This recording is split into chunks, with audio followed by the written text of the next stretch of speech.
ready to start. Thank you, sir. Good evening, all my Ajith friends, families, and their friends. I'm 1544 Vijayanagar House, Dinesh Badgandi. I'm 1989 pass out batch. I'm actually considering it as very fortunate to be hosting this event and now hosting this talk on reinventing India as leading innovation nation by Dr. Mashelkar. Any great event usually begins with invoking deity or a spirit.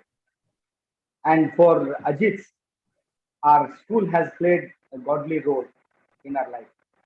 And I would like to request all of you to stand up in respect while we play a school song.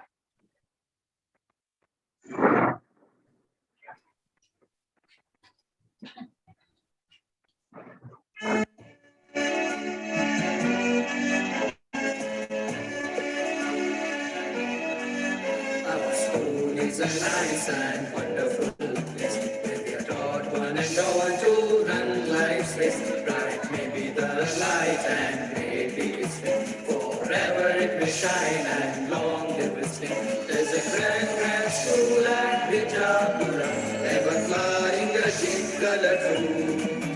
Be vadeyara vaisada chalu, adichai Vijayanagar Rashtrakuta.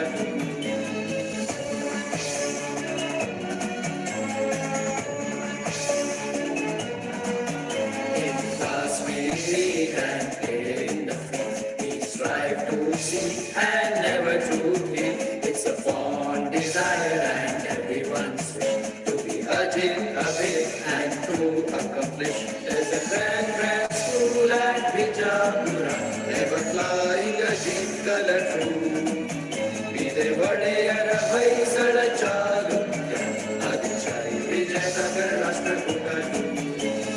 Ajith hai, Abid hai, Ajith hai, Abid hai. Thank you, sir. Thank you, Umesh. There are a few etiquettes that I would like to remind you. I'm sure you all have participated in Zoom, but I just want to bring it to your notice. Few etiquettes like keep yourself on mute when you're required to talk. You can unmute yourself. Otherwise, keep yourself on mute. And if you have any query, you can raise your hands virtually, and also you can type in invitation or questions for it. So let's have a great session. Well,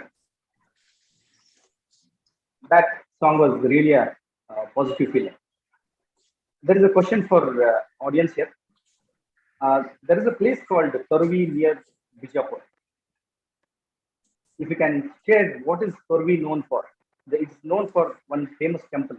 And if you can tell me what is the temple, I think by end of the session we will announce the winners. Well, let us now invite the most organized Ajith, Mr. Sudarshan Sateja, to give welcome. Over to you, sir. Thank you, Dinesh. Good evening, Ajith families, and Ajith friends. I'm happy to see so many of you connected on this virtual platform of Zoom and YouTube links. It's my privilege to welcome you all on behalf of the Ajith Knowledge Forum to its second session today. Let me begin by welcoming our honorable chief guest and speaker, Dr. Raghunath A Mashelkar, Fellow of the Royal Society, Padma Shri, Padma Bhushan, and Padma Vibhushan, former Director General of CSIR. More than all these, a reputed thought leader of our country, committed to its transformation. Sir, you have kindly consented to address the Ajiths, families and friends on the platform of AKF on a very exciting topic, reinventing India as a leading innovation nation. Sir, you have honored us by agreeing to deliver the lecture that all of us are eager to listen to. Recently, I had the privilege of listening to you at the event of All India Management Association, wherein you kept the audience spellbound when you spoke on the topic, creating the magic of radical transformation through disruptive innovation. Sir, we have been waiting for this day to listen to your mantras. On behalf of AKF, I extend a warm welcome to Shri Gopal Hosur, the president of our Ajith Alumni Association. He is a well-known former cop of Karnataka and a leader of Head and Heart. It was Shri Hosur who, after listening to Dr. Mashelkar on 15th August this year in one of the forums, had opined that Ajith should be benefited if Dr. Mashelkar is invited to address Ajith sometime in the future. Shri Hosur has offered his wholehearted support to us, to our forum, on behalf of the AAA. We welcome you, sir, with our heart of full gratefulness. We are pleased to welcome Shri Shashidhar Alabur, our advisor AKF. We welcome one of the most dedicated gurus of our times at school, Shri G.D. Kale. We are delighted with his gracious presence. Sir, we seek your blessings. We, the Ajiths, believe in respecting our senior Ajiths. Our mentors, they are.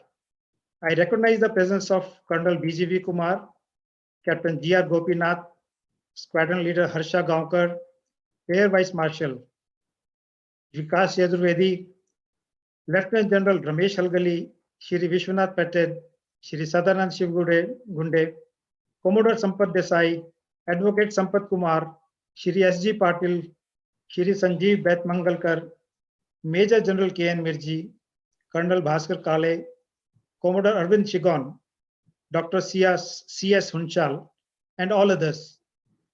Do pardon me for not addressing everyone. We welcome Ashok Dalwai, who has been regularly guiding the team AKF. It is he who requested Dr. Mashelkar to grace our platform and deliver a talk. Our AKF has in a short period of time generated so much of interest amongst Ajiths across batches, as also space and time zones.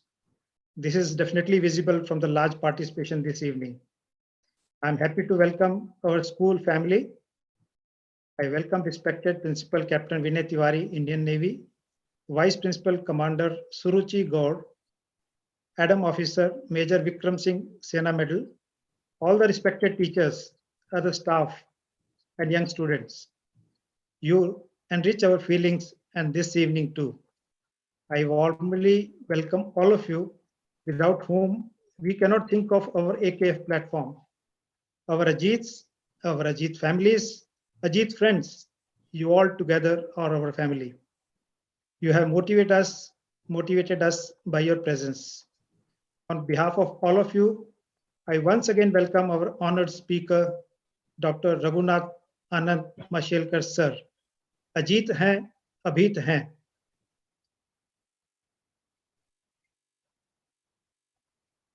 Thank you, Sadhya sir.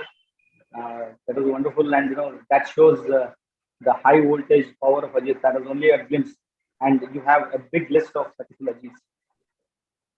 Well, I have another question for the audience here. We played the school song just now, and I would like to know who was the one who penned this, and who was the principal then, and which year was that? If you can answer these three questions, again, you can expect some rewards at the end. Well, you saw the power of Ajit just now in the welcome talk. I'd like to take you through one example. Last month, Chief Minister of Karnataka announced that Karnataka is aiming to be the first state to double the farmer income, and he's aiming at 2023-24. And with what confidence, what is that? There's a shot in his arm that he's talking about. Taking this target. It is Dr. Ashok Dalwai. Ashok Dalwai is helping him with the doubling the farmers' income, And I'd like to request Dr. Dalwai, CEO of National Rainfed Area and Chairman Empowered Body of Doubling the Farmers' Income, Minister of Agriculture, Government of India, to talk about Dr. Mashelkar's talk, which is a precursor to Ajith's entrepreneurial forum. Scaling it up. Over to you, Dr. Dalwai.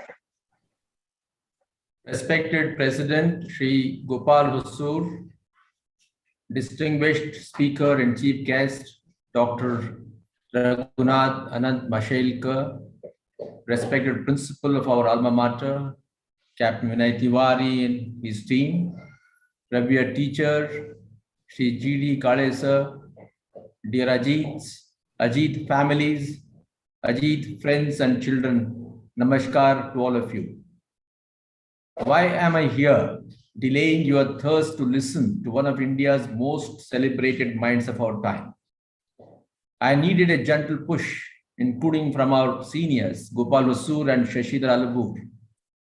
The final push came from Team AKF, who argued, you have invited Dr. Mashelkar, sir, who by his consent is honoring us.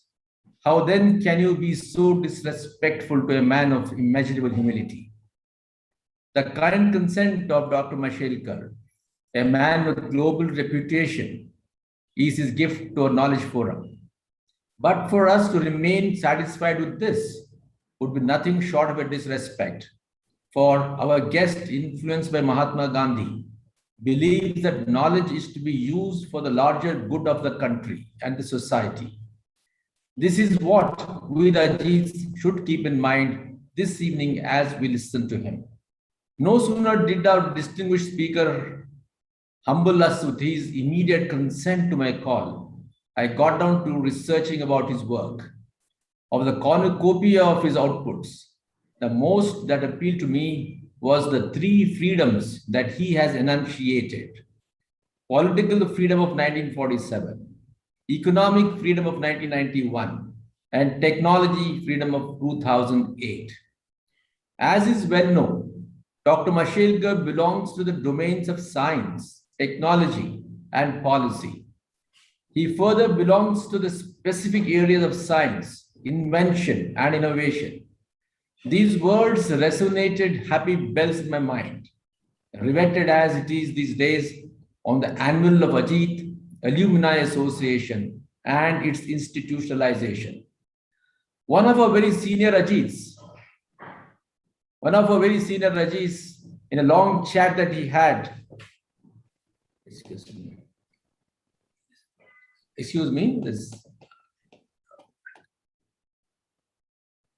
sorry for the interruption. One of our very senior Ajiths, engaging me in a long chat, told me a bitter truth. This sharing of knowledge is necessary and laudable, but the condition that is sufficient to complete the equation is economic development of the Ajiths.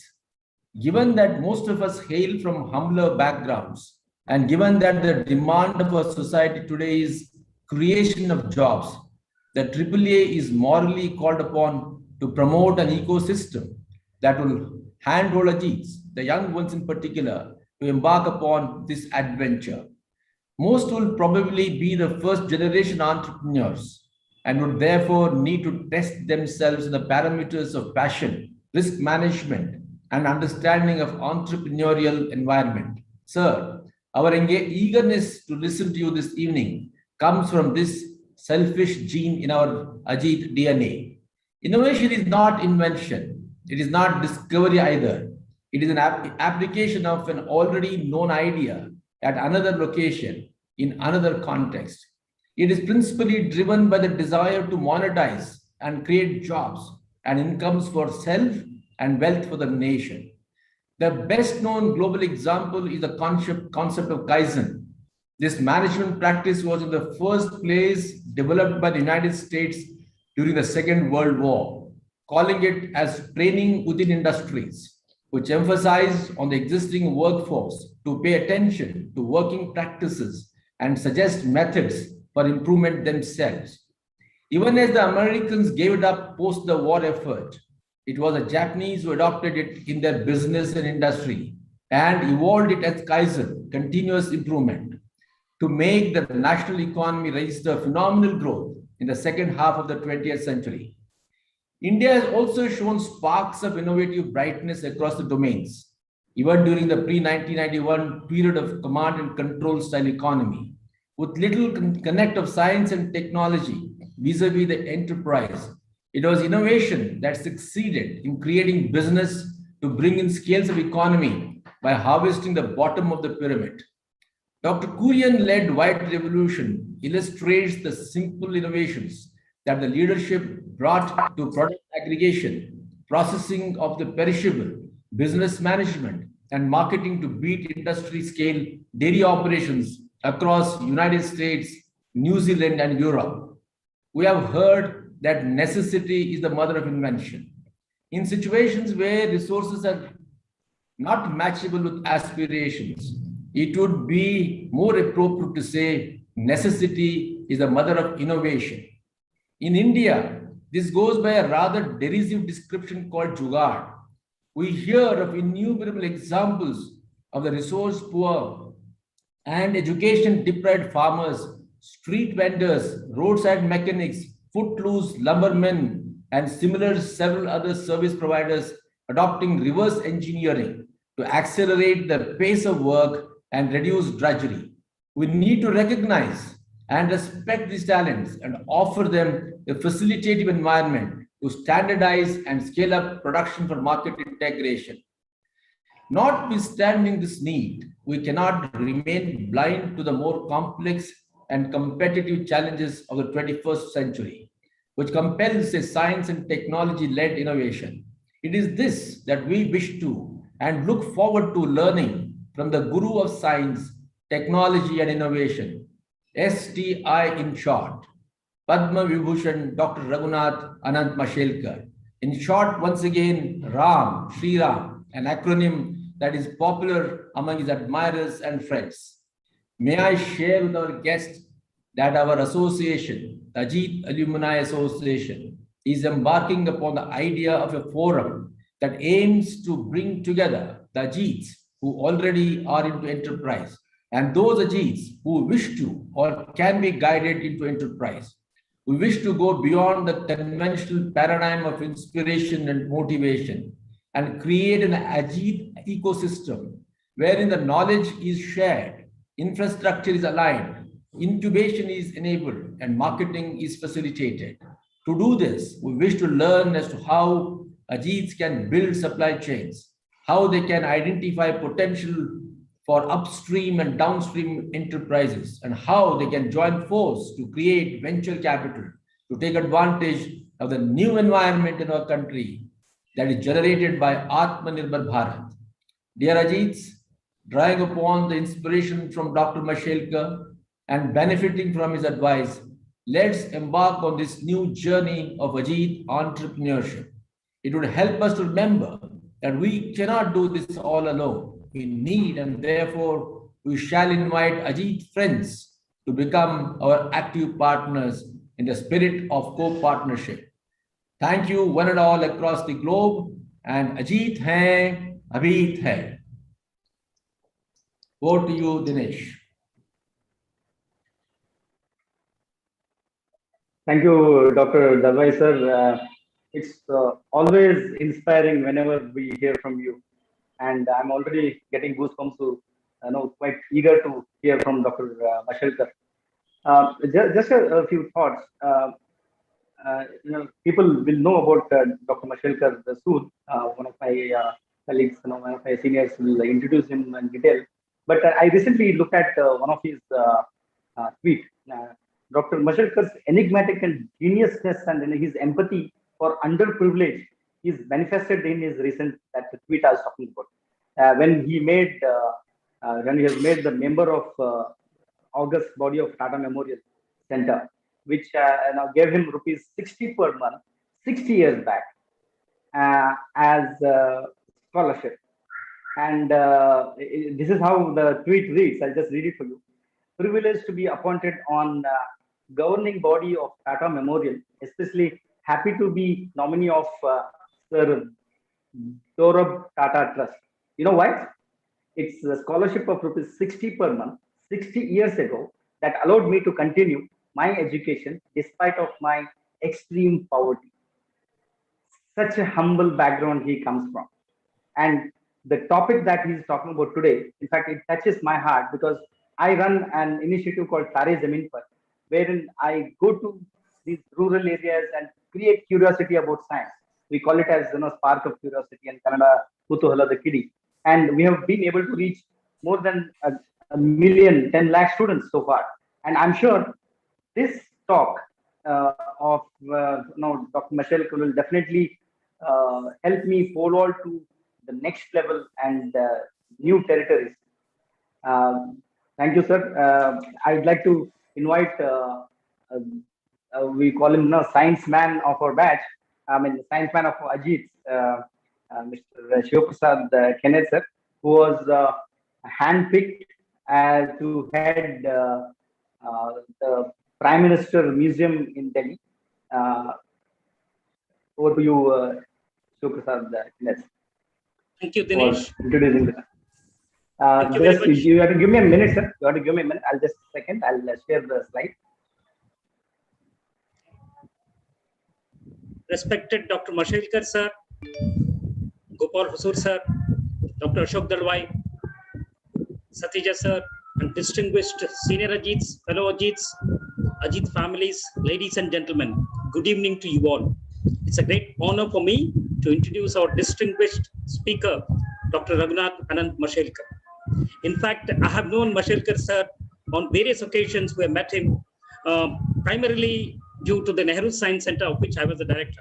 But then here, sir, you will be addressing about 4,000 plus Ajiths who have passed out from the Sainik School, and about 500 plus Ajith students who are presently studying in Sainik School. So they would definitely like to know more about you. That's the reason I would request you to please bear with me, because I'm going to introduce you in detail.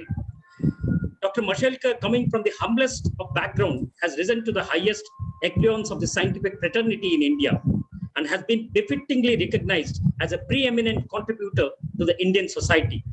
His mother, Mrs. Anjani Mashelkar, who has been an inspiration to Dr. Mashelkar, brought him up facing many challenges as a poor, widowed mother. Courtesy his mother and her blessings, Dr. Mashelkar overcame all those challenges in his early days to reach the current stage where he is now a preeminent national research professor and also the president of the Global Research Alliance, a network of publicly funded R&D institutes from Asia Pacific, Europe, and USA, with over 60,000 scientists who are members of this Global Research Alliance. Dr. Mashelkar has played a critical role in shaping India's S&T policies. He was a member of the Scientific Advisory Council to the Prime Minister set up by successive governments. He has been befittingly bestowed with some of the highest international honors. These include, among others, election as a Fellow of the Royal Society, London, Foreign Fellow of the US National Academy of Science, as well as Engineering, UK National Academy of Engineering, Australian Academy of Sciences, etc. He is also the Fellow of the all three prestigious science academies in India. Dr. Mashelkar is a recipient of the coveted J.R.D. Tata Cooperative Leadership Award, the only scientist to win this prestigious award. He is also the recipient of the Business Week Award, a prestigious US Award of Stars Asia, which he received at the hands of George Bush Sr., former President of the United States. He was the first Asian scientist to receive this coveted honor. He is very passionate about innovation and is convinced that it is the ecosystem of innovation in the country that can help in realizing the dream of our former President, Dr. Kalam, of making India a developed country. Therefore, it's no wonder that Dr. Mashelkar is majorly connected with the innovation movement in India and has also chosen the topic, Reinventing India as a leading innovation nation, for today's talk. Dr. Mashelkar is currently the chairman of India's National Innovation Foundation, Reliance Innovation Council, KPIT Technologies Innovation Council, Persistent Systems Innovation Council, and Maraiko Foundation's Governing Council. Dr. Mashelkar has befittingly been honored with a plethora of awards, including all the 3 Padma Awards. He received the Padma Vibhushan in 2014 Padma Bhushan in 2000, and Padma Shri in 1991. He also received the prestigious Shanti Swarup Bhatnagar Prize for Science and Technology. He is the third Indian engineer to be inducted as a Fellow of the Royal Society, London, and also the first Indian to be elected as a Fellow of National Academy of Inventors of the United States. He is an ambassador and an evangelist for innovation and R&D across the world and serves on the boards of many leading companies. Dr. Raghunath Anand Mashelkar was born in 1943. After obtaining his PhD from Bombay University in 1969, he served in various academic positions in prestigious institutions in England, Europe, and USA before returning to India with a vision to contribute to his motherland. He joined the National Chemical Laboratory under CSIR at Pune as a scientist in 1976, where he rose to the position of the head chemical engineering division in October 78 and became the 6th director of the National Chemical Laboratory in 1989. Dr. Mashelkar was handpicked as a Director General CSIR, where he served for 11 years, during which he has brought about significant transformation in CSIR as a user-focused, performance-driven, and accountable organization. He was a pioneer in crafting the first major public-private partnership in R&D and provided leadership in creating the first ever comprehensive traditional knowledge digital library. Dr. Mashelkar articulated the value of IPR in competitive research. His efforts resulted in CSIR emerging as a major creator of the IP during his tenure as Director General. He retired from service on 31st December 2006, but ever since he has been more active than ever. Dr. Mashelkar's research interests are in area of polymer science and engineering, which have been described in over 250 publications in peer-reviewed journals. He holds 11 international patents and 30 plus Indian patents. Dr. Mashelkar has contributed immensely to science and technology policy matters for the government of India. He led a successful campaign against foreign patents on Indian traditional knowledge, and his mantras of inclusive innovation, more from less for more, and Gandhian engineering have been globally heralded. Dr. Mashelkar has also assisted the government of India in numerous scientific committees dealing with science and society. His recommendations have been path-breaking. He has also served as a member of many global bodies dealing with intellectual property rights set up by the World Health Organization. He is a recipient of the Lifetime Achievement Award from Indian Science Congress in 2003. He has served on the board of directors of some of the most sought-after corporate companies in India and continues to do so even today. In memory of his beloved mother, Dr. Mashelkar has instituted an annual Anjani Mashelkar Inclusive Innovation Award, which is awarded to an individual or an organization for a prototype innovation or a commercialized product or service which addresses the problems faced by the disadvantaged, resource-poor people in India. I am certain that in the years to come, one of the Ajith entrepreneurs will aim to get this award at the hands of Dr. Mashelkar. We, the Ajiths, join the nation in wishing him the best and pray for his continuing good health and contribution to India. Jai Hind. Ajith hai, Abhit hai. Thank you.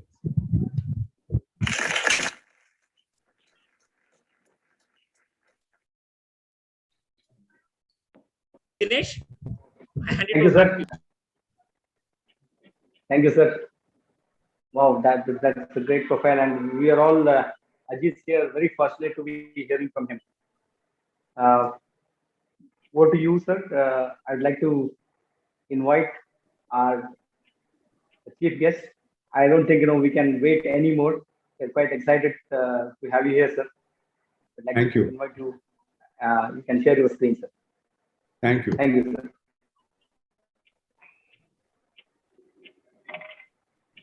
Am I? Sir, your screen is not visible, sir. You're audible, sir. You can share your screen, sir. Yeah. You can share your screen, sir. Yes, Yeah. sir. Now it is clear, sir. Yeah, you can see that now. Yeah. Thank you. Thank you very much.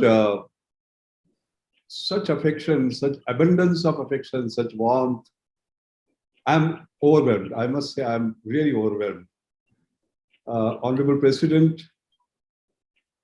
Ajith families, Ajith friends. I don't know how to thank you for making this evening possible. I'm quite sure this will go down as one of the most memorable evenings of my life. And Ashok, I remember our conversation on telephone as soon as I got your message, and then the information that you sent on what you do, and this inspiring motto. In fact, it should be the nation's motto, you know, Ajith hai, Abhit hai. I think that's so inspiring, very frankly. If each of the 1.35 billion of us say Ajith hai, Abhit hai, this will be a sort of incredible sort of nation. So thank you very much for making me part of this evening. The topic I have chosen, as you can see, is Reinventing India as a leading innovation nation. The key word is reinventing. Why? Because India was always a very innovative nation. Okay, and leadership is extremely important. India cannot be a follower. It has to be a leader.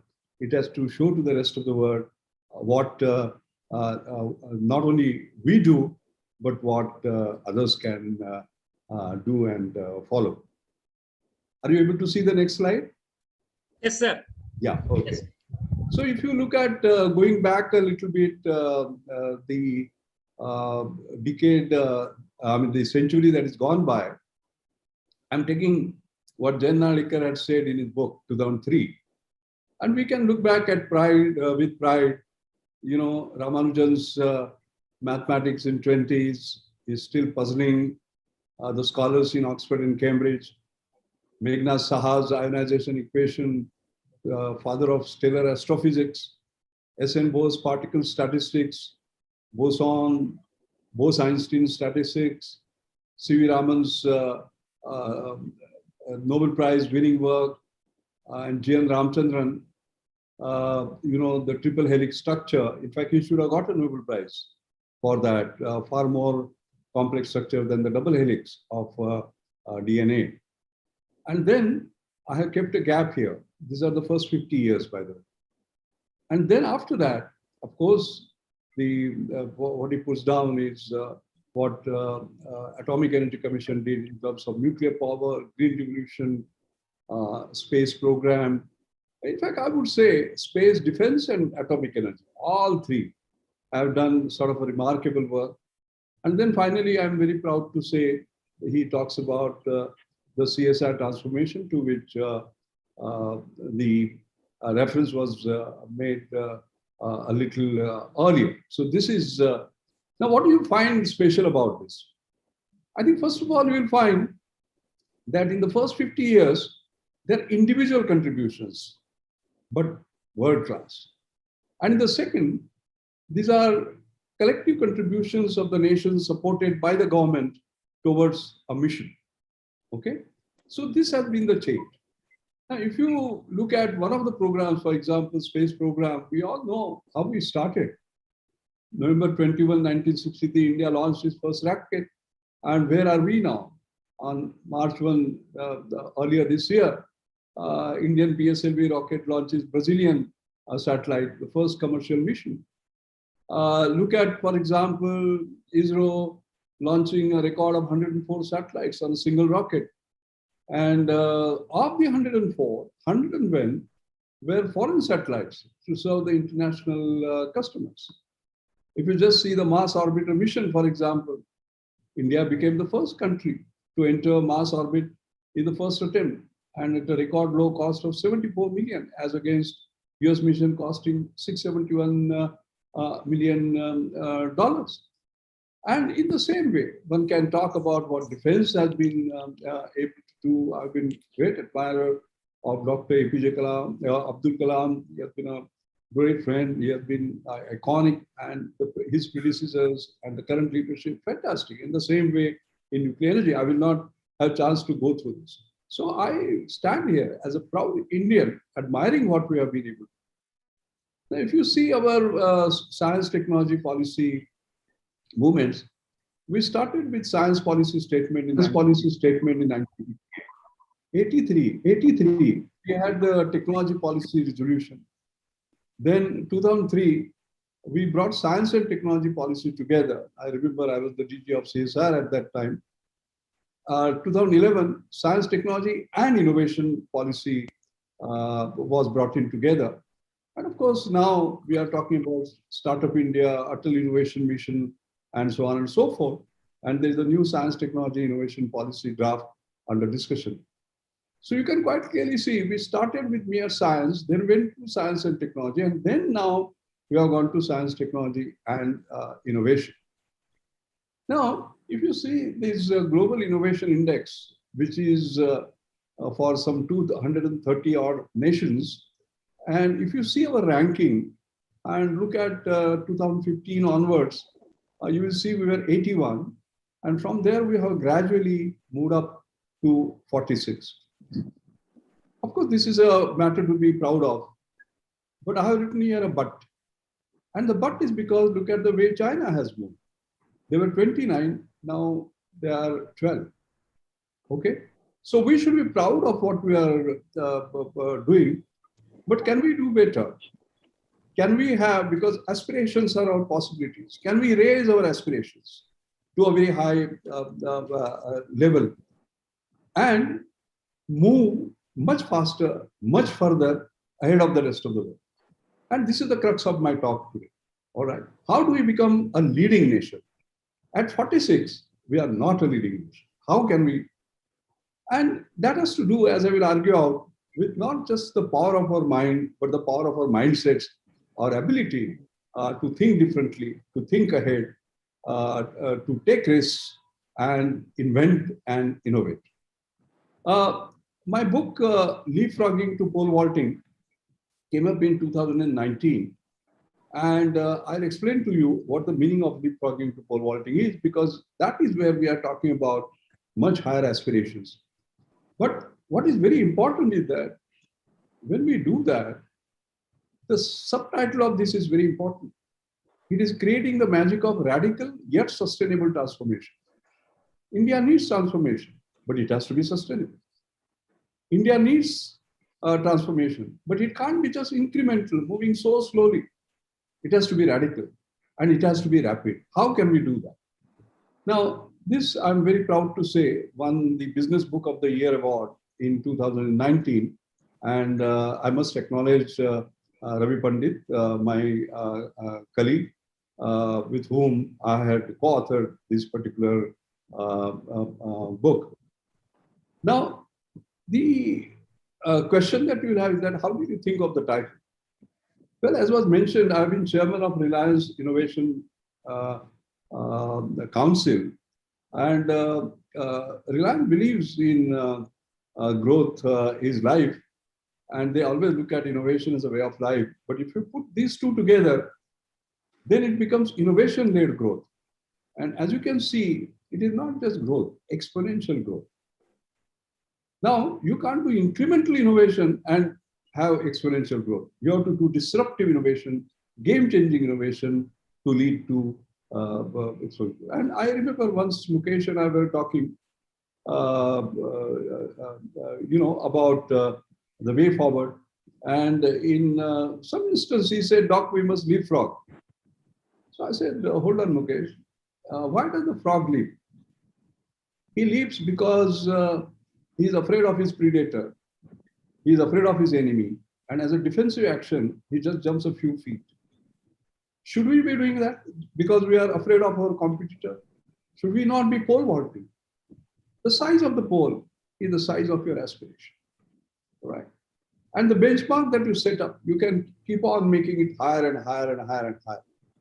He loved it, and we created what is called as a mission that was called Beyonders. Beyonders means young leaders who will be capable of thinking beyond the realms of possibilities. And the idea was create 100 innovation leaders who will pole vault and not just leapfrog, and give them massive opportunities through growth initiatives. But what is very important are these 5 points. First, setting unreasonable goals, which look impossible. So making impossible possible become their goal. Second, always challenge conventional wisdom. Third, it is very easy to get extraordinary people to do extraordinary things. Can we get ordinary people to do extraordinary things? Fourth, suffer from divine discontent. Whatever you achieve is not good enough. And also, don't get bogged down by adversity, but convert it into an opportunity. And most importantly, create an exponential value. So we started creating these 100 pole vaulting innovation leaders, and have they been able to pole vault? Now, if you see, in terms of what we were, and after Jio came where we are, in terms of mobile data consumption, in terms of million GB per month, you can see that in terms of mobile data usage, we pole vaulted from number one to number one from the 155th position. We did not leapfrog to 155th to 100, but for the first position. More importantly, if you just see the way it was accomplished, and there was a lot of innovation involved in this. If you look at when you come into the market, how much time does it take to reach 50 million users? Telephone took 50 years, mobile 12 years, YouTube 4 years, Facebook 3 years, Twitter 2 years. Reliance Jio did it in 83 days. And believe me, there was a lot of innovation that was involved in that. But finally, it is not about pole vaulting. Are you changing the game? Yes. If you look at before Jio, 4G VoLTE phone was available for $300, now $23. Data per GB cost, it was $5 to 1 cent, and voice $1.6 to 0. You know, in India, we used to be very proud of this missed call. Missed call is something that I'm not for, because missed call, you are not spending anything of your own, but the telecom company is using when you do a kind of a missed call. Why should you? The idea is to get a free call. All right, you can have it legitimately through the use of technology. So this is transformational, I would say. Now, the basic issue that was raised was, how do we assure, as we were writing this book, pole vaulting, somebody asked me, how do we assure that there is an assured success? How do you make sure that you don't break your bones? So if you go to the chapter 3 of our book, you'll find, and this is what India should be looking at, there's an assured innovation framework. There should be characteristics of the innovation that we do. I think the first and most important is affordable, extremely important. Now, if it is affordable, of course, obviously it becomes scalable, but it has to be also sustainable. Sustainable on 3 counts. First is the economics part of it. It has to have, it should not depend upon subsidies. Governments go, subsidies go. It has to be a standalone a business model. The second is environmental. If it is not green, you will not survive. Green growth is the only growth. Third, society. Society must accept it.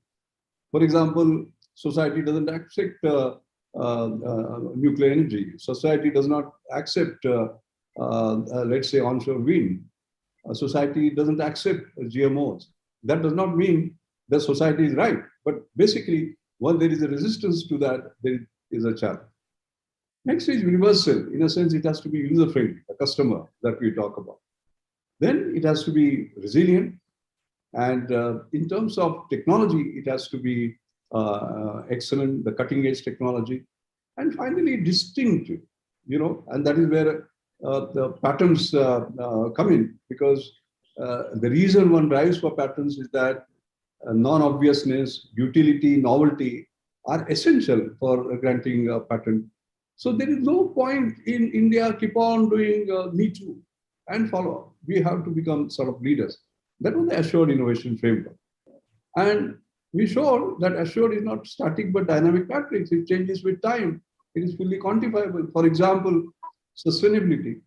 It depends a lot upon the regulation. Sometimes regulation can change in such a way that you are out of the window. And you can. So our book actually shows, as a matter of fact, technologies which were highly successful at a point in time. And if you look at the assured matrix, they failed somewhere. For example, Napster. It was voice free. and had 80 million users. Why is free? Of course, it is affordable. Scalable, yes, 80 million customers. But sustainable, no. Why? Because the society of musicians said, you can't download my music for free. And from 80 million, they came down to 0. Look at Blackberry, for example. Okay. Some of my generation would remember Blackberry. You know, it was the most powerful machine. It had 50 million customers plus. But it was essentially an email machine. And when it came to the sort of new innovations like the touch becoming the predominant part of playing with the screen, they were still sticking to their old technologies, including the keypads. And from 50 million, they came to 0. So I think it is very important that even great companies like Google, they fail if they don't meet the assured test. For example, you can say Google Glass, it was a failure. It was distinctive, it was excellent, but it was not affordable, very expensive, and therefore it was not scalable.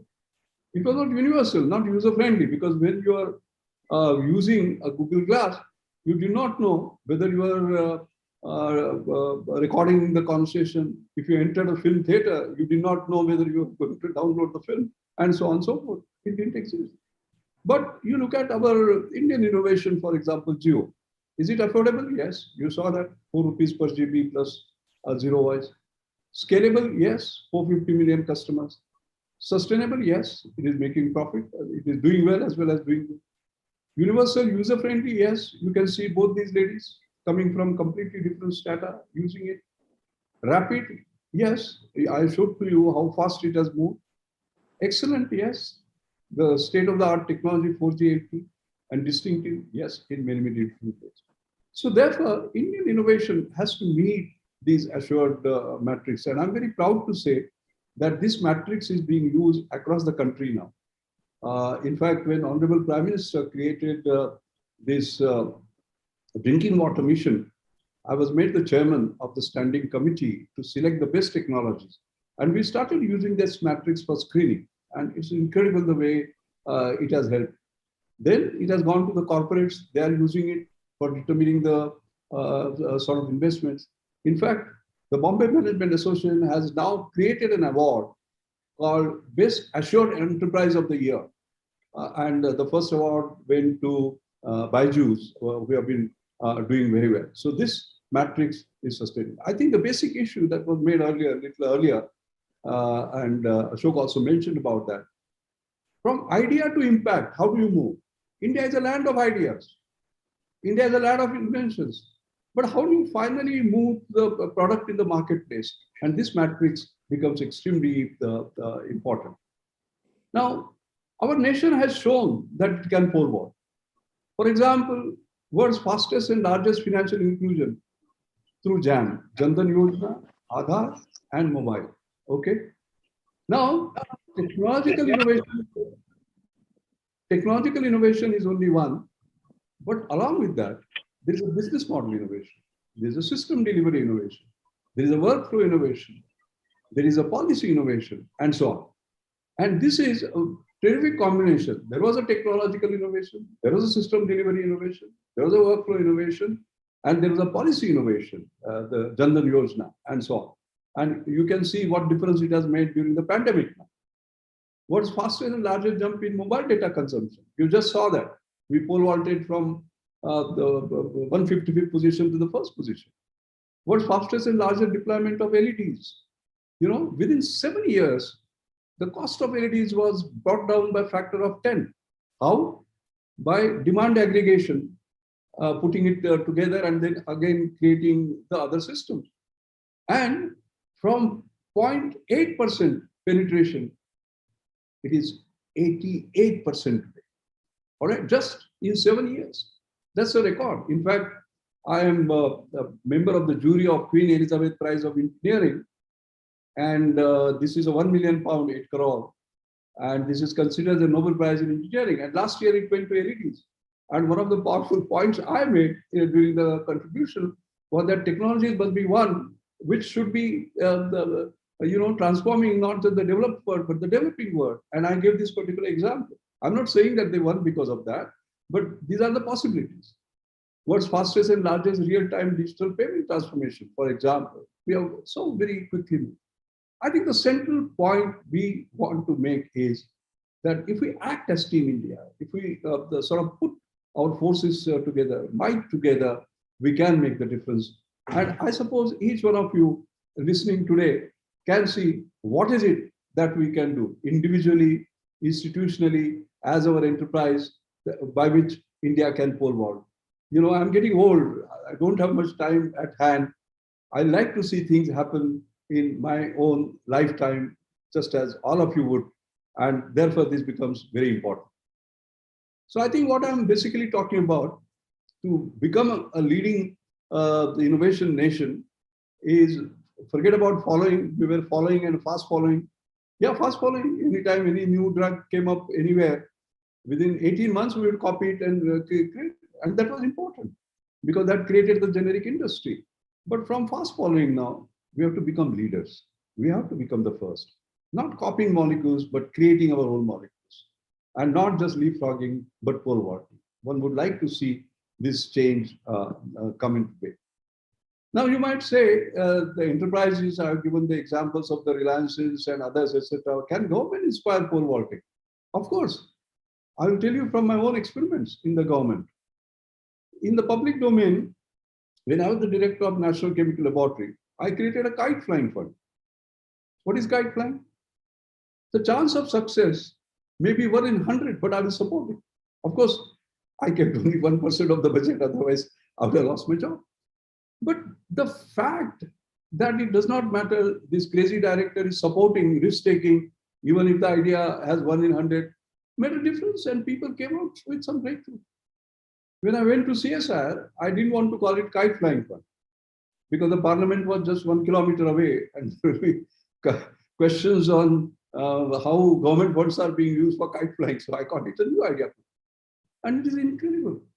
The idea of spin computers, which Chandra Kumar came up with and created basically 2 US patents at that time. But we did not have the innovation ecosystem to take it forward. Then public-private partnership, I created this new Millennium Indian Technology Leadership Initiative. This is the key word. This is the title of my lecture. You know, and in order to do that, you have to take risks. So we gave grand challenges. So, for example, how did we position those parts? India had operated always in the safe region, where markets were certain and the technology was certain. Because we were reverse engineering, we were copying for a new product. I said nothing doing. We move in a continent where the markets are not sure, as well as the technology is not known. That was a daring effort, by the way, and I must say the way the government supported this was incredible. I would not have time to talk about what we were able to do, but it is possible. I think that's the point. And of course, the corporates are fueling Indian private sector. I mean, for example, Ratan Tata, there is a very interesting case, by the way. He had invited me to address his senior executives in Goa. And I remember saying at that time about, you know, a friend from US who had come and he was saying, we don't hang people who make mistakes, but we do hang people who don't take risks. And what do you do in India? I said, we hang people who take risks. And there was a big laughter, but there is one person who did not laugh. That was Ratan Tata. And Ratan, during tea, asked me, Mr. what you say is right. Tell me how I can bring that spirit of taking risks. So I said, very simple, you honor those who had an audacious idea, tried it, but failed. Tried it, but failed. And that is where the Daring to Try program actually came and became a big success. Mahindra created Dare to Dream, and I just now told you about Plans Beyond Us, but we require more and more of that. Both the government as well as the private sector taking these risks.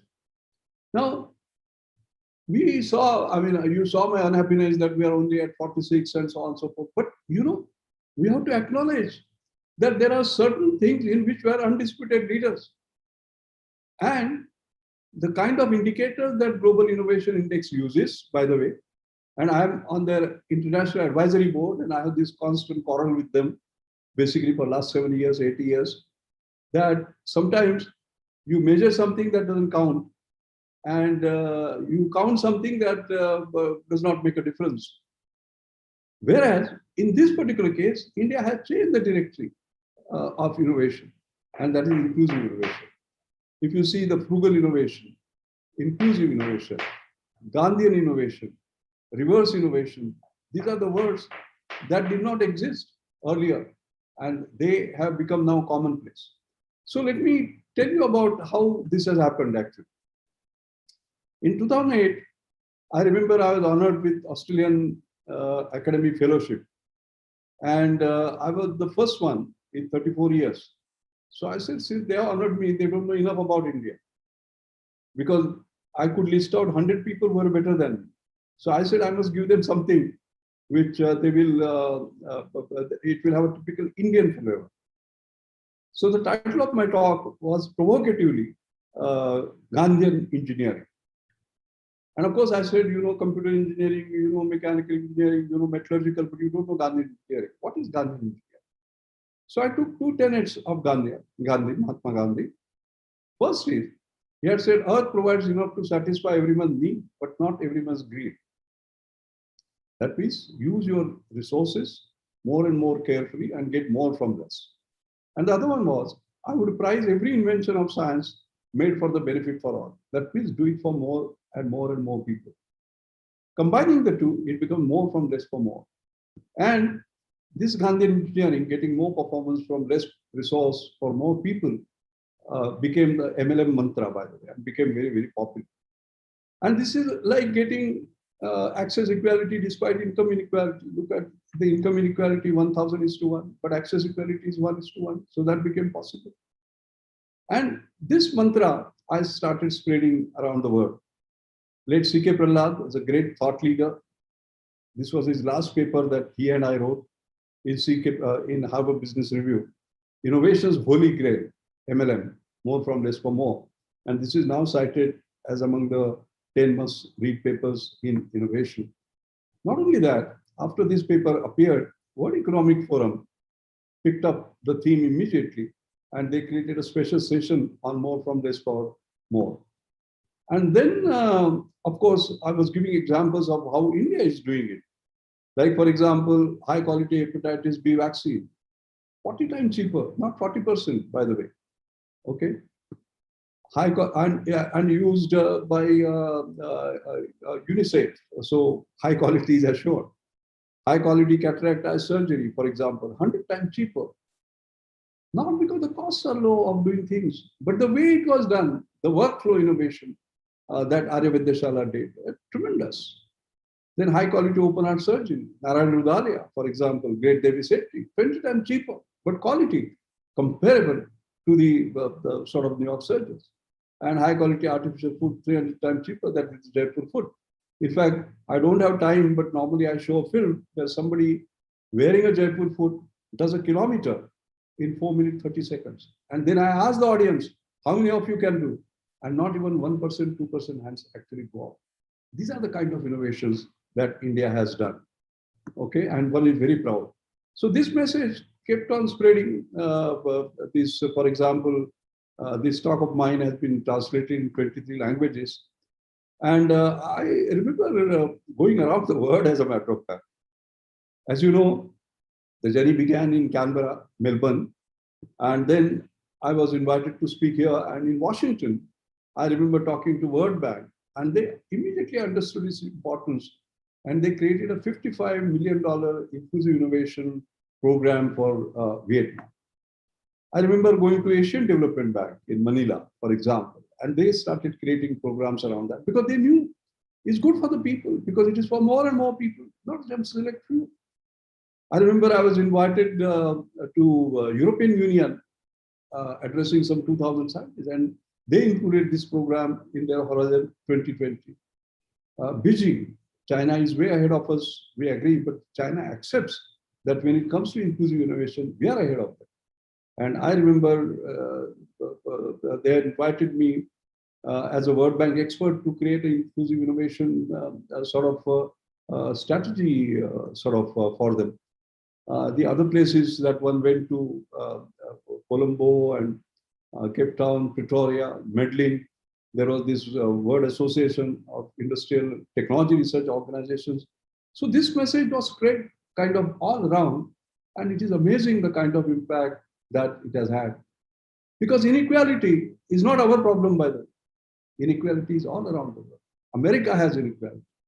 China has massive inequality, by the way. It just does not show up because they don't, they hide so many things, basically. But this is very, very critical. But then they will say, you are spreading the word around, but what are you doing? My own CSIR has been involved in Gandhian engineering in a big way over a period of time. But I myself said, I must do something. CSIR is still government money. Let me do something. And in my mother's name, I created this A Mashelkar Inclusive Innovation Award, which was powered by Gandhian engineering. This is the 11th year of the award. But I'm going to take you to some 2-3 awardees to actually illustrate to you as to what we really can do, which can benefit the society at large. Look at this Mishkin Ingawale. You know, we always take pride by saying, we are following the best practice. I don't like the best practice. Why? Because you are following somebody else's. I would like us, for India to be leading, to create our practice, which will be the next practice, which can become the best practice for others. So this award was just kept for next practice, not for best practice. I wanted young people to be thinking ahead and just see hemoglobin test, you know, normally you will take a blood sample, use needles. He says, I will not use needles. Cost was 150 rupees. He said, I will do it in 10 rupees. Okay. And you can see he created this touch. You can see the initial plan. He led that. And you can see the kind of technologies he has used. Photoplethysmography, spectrophotometry, advanced software for photon scattering. Now here is the point. Making high technology work for the rich, very easy. Making low technology work for the poor, very easy. Making high technology work for the poor, very difficult. And that's what he was able to do. And then, as I said, if this became the best practice, he created his own next practice. He displaced this to create this because this was so advanced that this captures the picture of conjunctiva. You just look into the camera and you know your hemoglobin levels. Our young boys, I'm very proud to tell you, in late 20s are able to create something like this. And the society benefits at large. Then this particular award that Mir Shah got, young man, best practice. What is the best practice for breast cancer? Biopsy, mammography, painful, expensive. No. He says, I will create $1 non-invasive screening, ultra portable, accurate, minimal training, wireless, cloud connected, and instant results. They will say, this looks like a toy. Is it remain in the laboratory? I'm no, sorry. It is going to 25 plus countries. They are partnered with GE Healthcare, for example, and they are going around the world. Indian innovation can make a difference around the world. Look at Rahul Rastogi, for example, you know, whom we gave the award. By the way, here is my wife, Vaishali. Here is my great guru, Professor Anil Gupta. By the way, we work on grassroots innovation, and I call him a modern Gandhi, by the way, because he believes that everyone is someone and everyone can innovate. You know, it's tremendous. So he was the chief guest, and Jan Umranikar. I am president of International Longevity Center India, which looks at the poor and the old. You know, being old is a problem, but being poor and old is a huge problem. So this is a organization dedicated to it. And what did he do? What is the standard practice? When you want an ECG, you lie down, there will be 12 leads around your chest, and you will take it. What did he say? He said, no, I'll create the next practice, which is something that is a handheld device. And you can see this is in your hand. All that you do is to put your 2 thumbs for 15 seconds and put this device around your heart, 1, 2, 3, 15 seconds each, below your heart, 15 seconds each, and within 3 minutes, you have it. If you have downloaded an app called Sanket, the ECG is in your hand. Now imagine a poor old lady at the middle of night in a village gets heartache, pain in the heart. And then what would you do? you would put her in a bullock cart, or if you are better off on a motorcycle, or if you are better off in a jeep and take a few kilometers. No, it's not necessary. It's so simple, so easy to basically do. He has sold 2 lakh devices in 8 countries right now. I'm very proud to see this kind of thing. This was Sanket 1.0, a personal 12 lead ECG, and this is this version. And you can buy it on Amazon. So this is capable of taking the single lead signal. The other innovation, 2019, was connected with Mahatma Gandhi's 150 years birth centenary. And here says sanitation is more important than political freedom. And you saw the plight of manual scavengers. In fact, the Supreme Court had banned the government by saying that sewers are gas chambers where manual scavengers are sent to die. Do something about it. And you saw this kind of horrible statistics, 1 manual scavenging death every 5 days. And these are young kids from college. What they said is that, why should there be a man in the hole? There should be a machine in the hole. Man should be outside. And they created, as a matter of fact, a robot, which can be operated with a simple user interface. Now, the moment you say, oh my God, if machine is going to replace the man, you will ask a standard question. What happens to his job? What happens to his livelihood? What they did was that they had this manual scavenger trained as a robot operator. That's why I say access to dignity. Just imagine this young man had children. They are in school. Somebody comes and asks them, what does your father do? They will put their head down and say manual scavenging. No. Now they will put their head up and say he's actually a robot operator. And I'm very happy the government took note of this innovation in 2019, and in 2020, I will not go into the detail of lots of things that happened in between, how this became an important trigger. But now a bill is coming up, which is proposing to completely mechanize sewer cleaning. How important it is. I always say, science must solve, technology must transform, and innovation must impact. This is a brilliant example of technology transforming. The last one that I like to show is ICU beds shortage, as you know. And by the way, I want to deliberately show you this because we are always critical of India. But look at this. I'll read out for you. The situation here is dire. Every minute, 10 people test positive for COVID-19. Every 8 minutes, someone dies. Ambulances circle for hours, unable to find ERs that can accept patients. Hospitals are running out of oxygen. ICU capacity is at 0. Patients lie in hardware. You think this is India? No, this was Los Angeles. And of course, when we had the second wave, we had the challenge of ICU beds. So last year, I created a special award for those who actually contribute to this challenge of COVID. And young Mudit Dandavate created this, where he said any bed, you should be able to convert it into a stand-up ICU within 5 minutes. Okay. And how do you do that? Well, you use these IoT sensors basically, and there are 7 parameters that are measured, which are 98.4% accuracy, and they are actually transmitted. No maintenance, no consumables, no prior technical expertise, and no contact. Okay.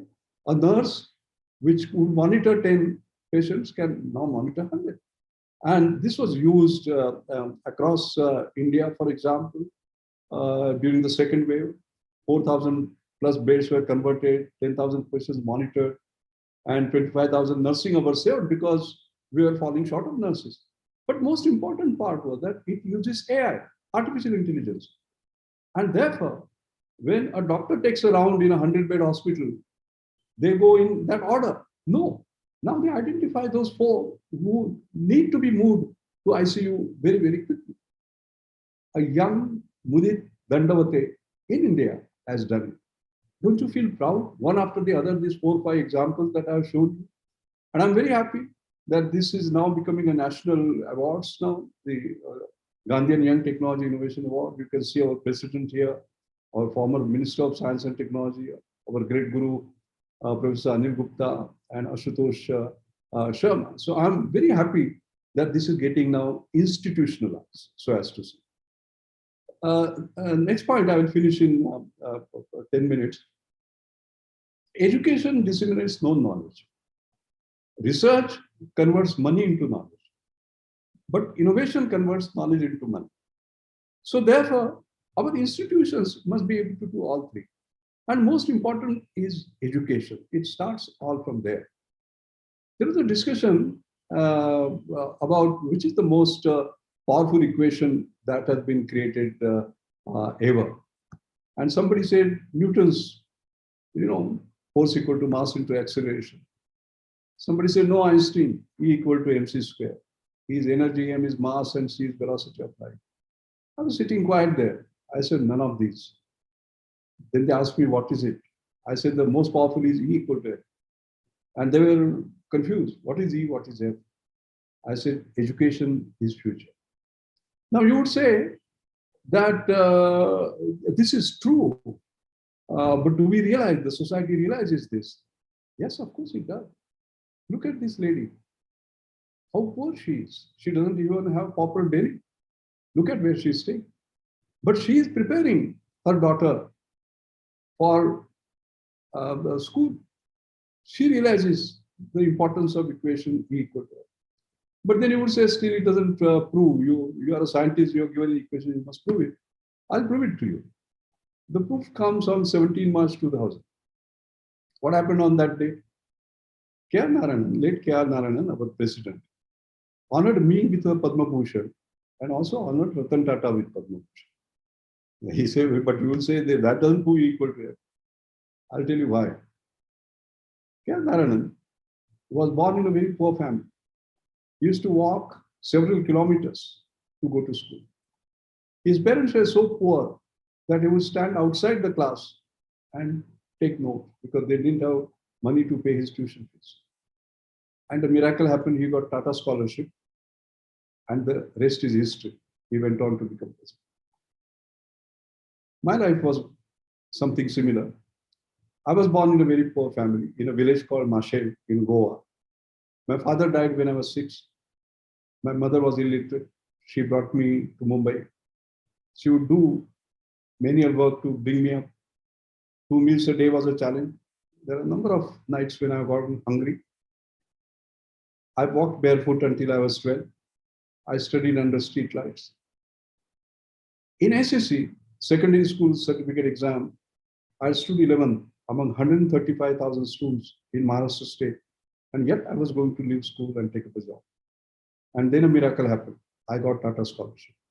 So you can see a Tata scholar honoring another Tata scholar with a Padma Bhushan, but at the same time, a Tata scholar honoring Tata himself with a Padma Bhushan. If this does not prove E equal to F, what else will prove that? Now, the challenge is, and why I'm bringing this in the innovation lecture, is that you have to see now how innovation is going to play a critical role. Previously, this Mashelkar who got 60 rupees per month, that was good enough for him. He could buy the textbook and so on. But today's Mashelkar will have to have digital access because of online learning. 1.6 billion children went out of school in 100 days. Online learning became the norm, but 1/3 of them don't have access. That means there is no future for them because there is no education, because there is no online learning. So how do we deal with the challenge of digital deprivation? And you see these sorry headlines, disastrous consequence of digital deprivation of poor children. In Assam, with no smartphone. This was June last year. This happened. And it's not just Assam, Punjab. Just month of June, I'm giving you this. Assam, 15-year-old, Maharashtra in Satara, I remember, West Bengal, Kerala, committing suicides. Why? Because they did not have digital access. Then the question that we have to ask now, is that a country which becomes Mars orbiter mission the first time, does this in defense, does it in atomic energy? Can you not produce affordable digital access? Answer is yes. We had created an Akash $35 tablet. Where is it? It did not get into the hands of the students. We had created this Simputer, for example. In fact, Computer was considered the most significant innovation, and you'll be proud to hear this came from Karnataka. It came from Indian Institute of Science. Bruce Sterling, the New York Times magazine, had said the most significant innovation in computer technology in 2001 was not Apple's gleaming titanium PowerBook G4 or Microsoft Windows XP. It was Computer, a net-linked, radically simple, portable computer. We should have conquered the world with this. What happened? What was missing was bold and innovative public procurement policy. Because whenever such innovations come up, the government comes into play. Places an order for 10,000. Maybe you get a market feedback, you improve the design, create a business model, and then you move. All around the world, this exists. So therefore, actually, at the instance of Amitabh Kant, I created this innovative public procurement policy for fueling assured inclusive innovation. And I hope the government will sort of use it. But in states, individual states, we are using it, like Maharashtra State Innovation Society. I'm the co-chairman, and we are using it now. I hope it goes all across.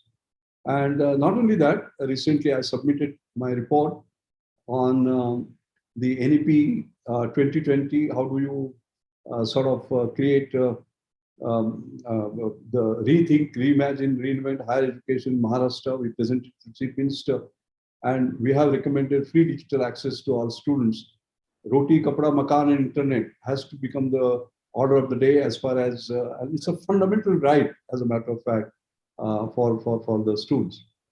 The last part will be that we have been talking about pole vaulting, but remember, get into the fundamentals. This lady is going to generate kinetic energy, okay, which actually is going to propel her. But many times there are speed breakers that come in the way. Some speed breakers are because we don't want to take risks. Any new idea, we would say, hey, too risky. Suppose it fails. Impossible, never done before. What do you mean by never done before? Did we interact in the manner that we are interacting today, 10 years ago? Was it possible? Was Zoom there? No, we are doing it. If somebody has tried it already.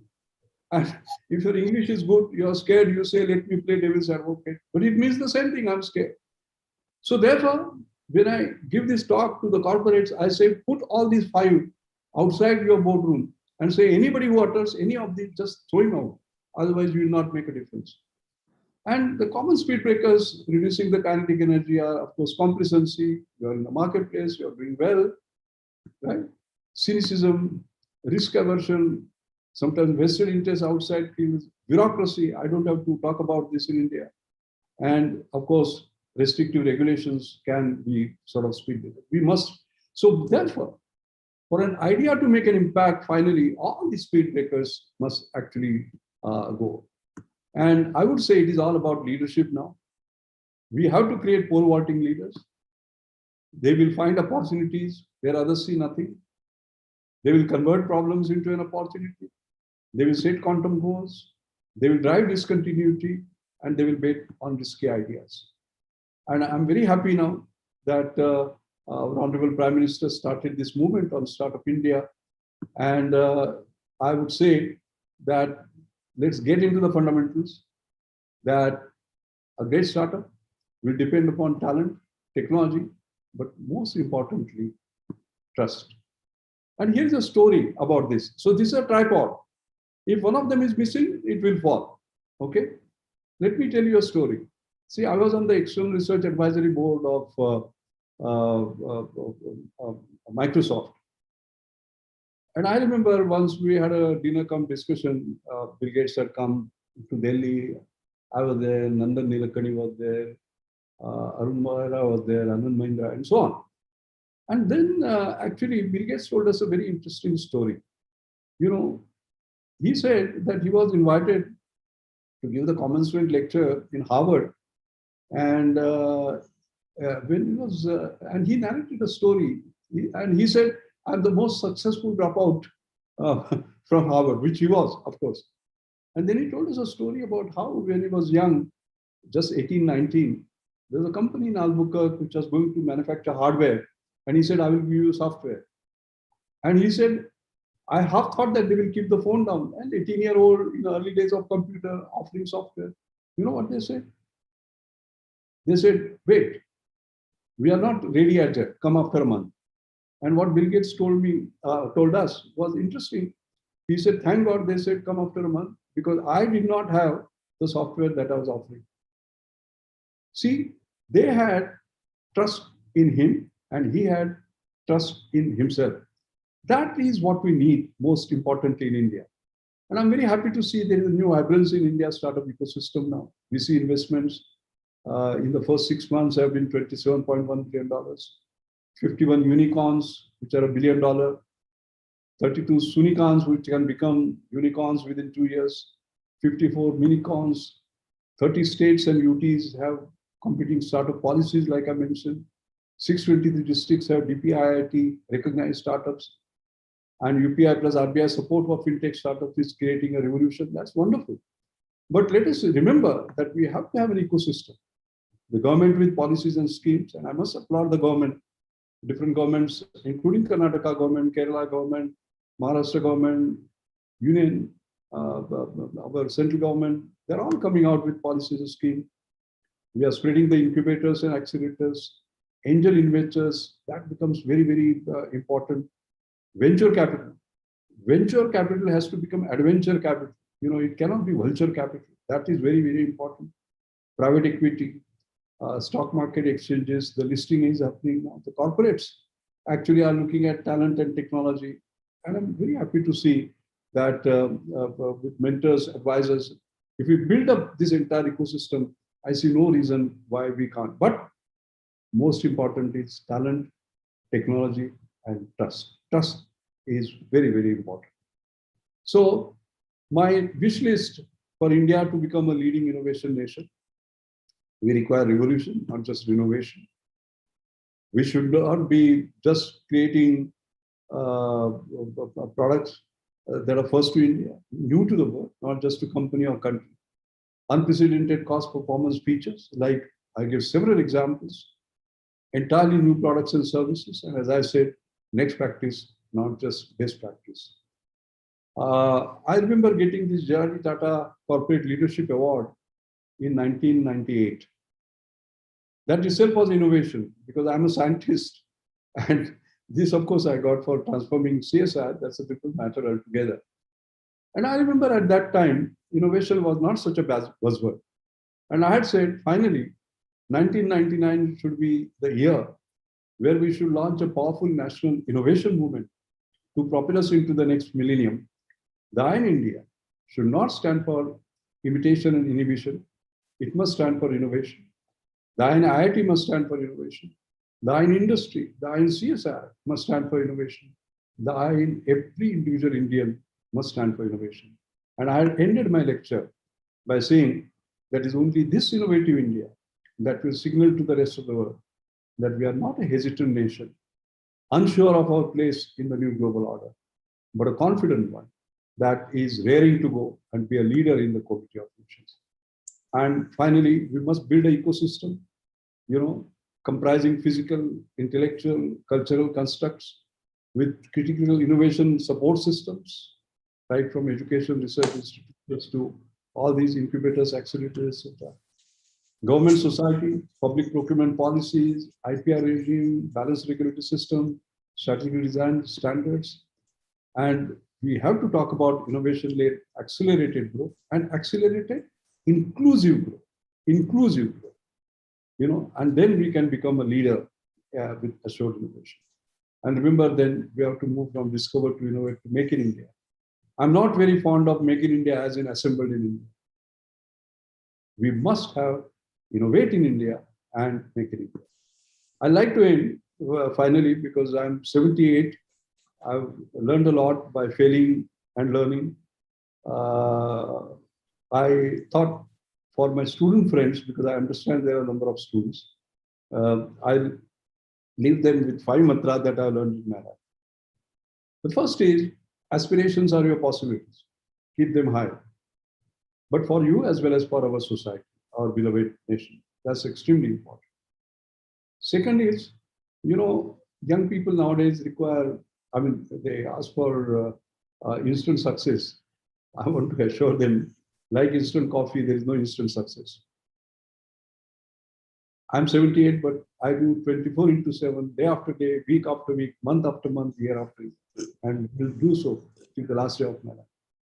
The third, purpose, perseverance, and passion. Too early to quit. Winners are never quitters. Quitters are never winners. And you are bound to fail when you do something. But read fail, FAIL, as first attempt in learning. Your best guru is your last mistake. But as long as you don't repeat it, remember that. The other one is when doors of opportunities don't open, you will keep on knocking. Don't do that. Create your own doors. I remember 1976 when I came back. I was trained in rheology and non-Newtonian fluid mechanics. In order to establish a lab, I needed Weisenberg rheology. It will take 2 years.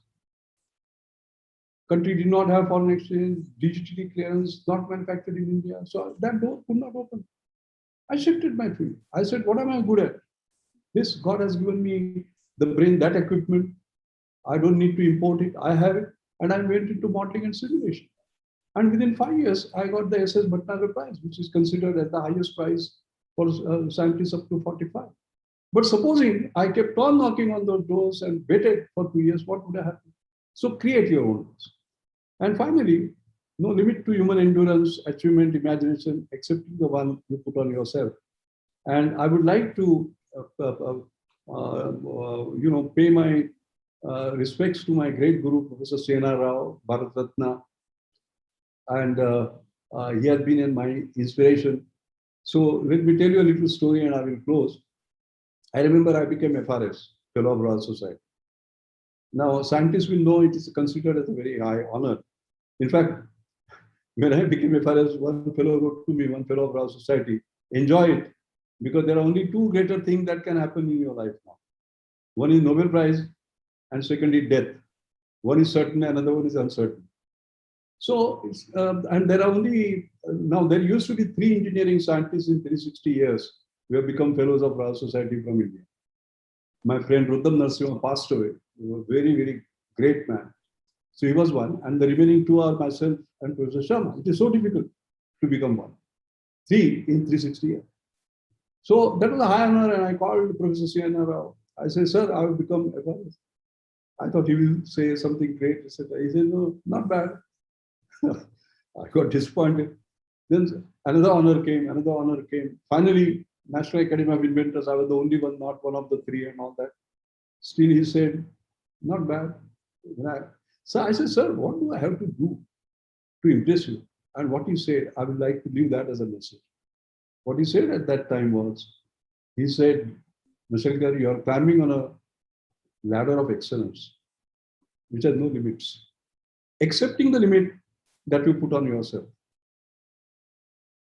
Think about it. What it means is that no matter what you achieve in life, you have to say, my best is yet to come.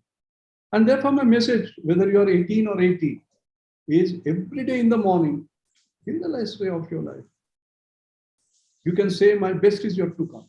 Not only for yourself, but for the nation. My best is yet to come. And maybe today is the day it will come. And if all of us, billion plus, do that, what a great nation we will create. Right up in the Committee of Nations, right up there, which is the place that India deserves. Thank you so much. Thank you.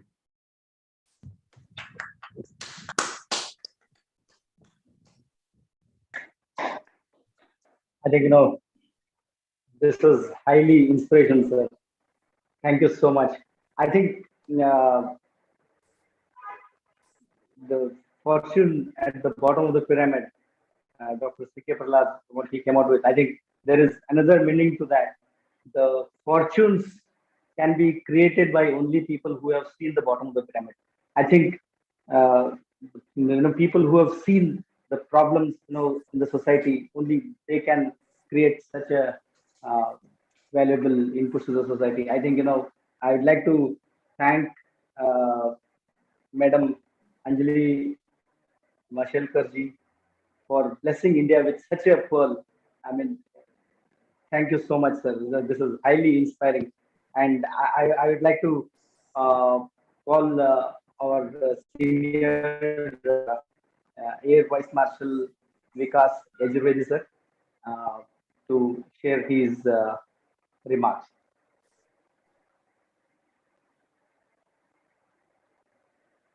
Yajurvedi sir. Yeah. Okay. There are no lights at where I'm. Can you hear me? Just show me a Yes, thumbs sir. up. Yes, sir. Yes, sir. We can hear. Okay, I'm in a remote village trying to promote agroforestry. That's also an innovative way of increasing the farmers' income, so to say, and also to save, increase the water levels, increase the quality of the mud, etc., etc. So for the last 10 days, I've been roaming around the villages. So pardon me. I don't think you'll be able to see me. I'll put the switch on the video, but you will not be able to see me much. Okay, Yes, so yes. I'll just stick to.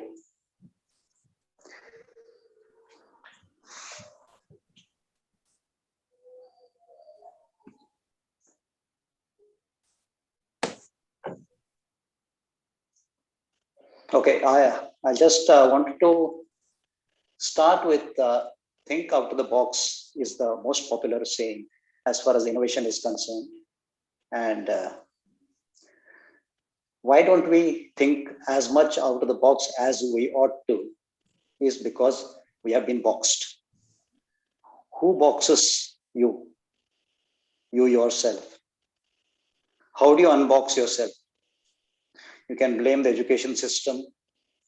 You can blame the environment. You can blame the hierarchical system, which is a great inhibitor for innovation, etc. But ultimately, if you take control of yourself, you can get out of the box and think. I'll give you a very small example of innovation, because normally when people talk about innovation, they always talk about grand designs. Everybody may not be an Archimedes or a Bernoulli and jump out of the tub and say, this is what I have invented. So small things do count. And I was looking at a box of Aladdin lamp, it is called, which is a glass lamp with a long snout, which had, if you opened it the wrong way, then the lamp would fall and it would break. So to make sure that you didn't open it from the wrong side, because it was a heavy lamp, the wrong end was said, do not open from this box, from this end. So it didn't mean, that's just a very simple, innovative way of packaging and labeling. This is a very small example of innovation. And at the other end, in the late 1980s, the US Navy pilots were practicing their gun firing skills on a target, which is stored by a ship. And this target system has got filaments inside to be able to give an IR indication to the pilot. So when one of the pilots was practicing, that tow line which was towing this particular target system broke, and there was a storm at the same time, and this entire target system went and hit a power station on the west coast of California, which is, I think, the Orange County. And the power system got disrupted, and the US Navy had to pay a huge compensation.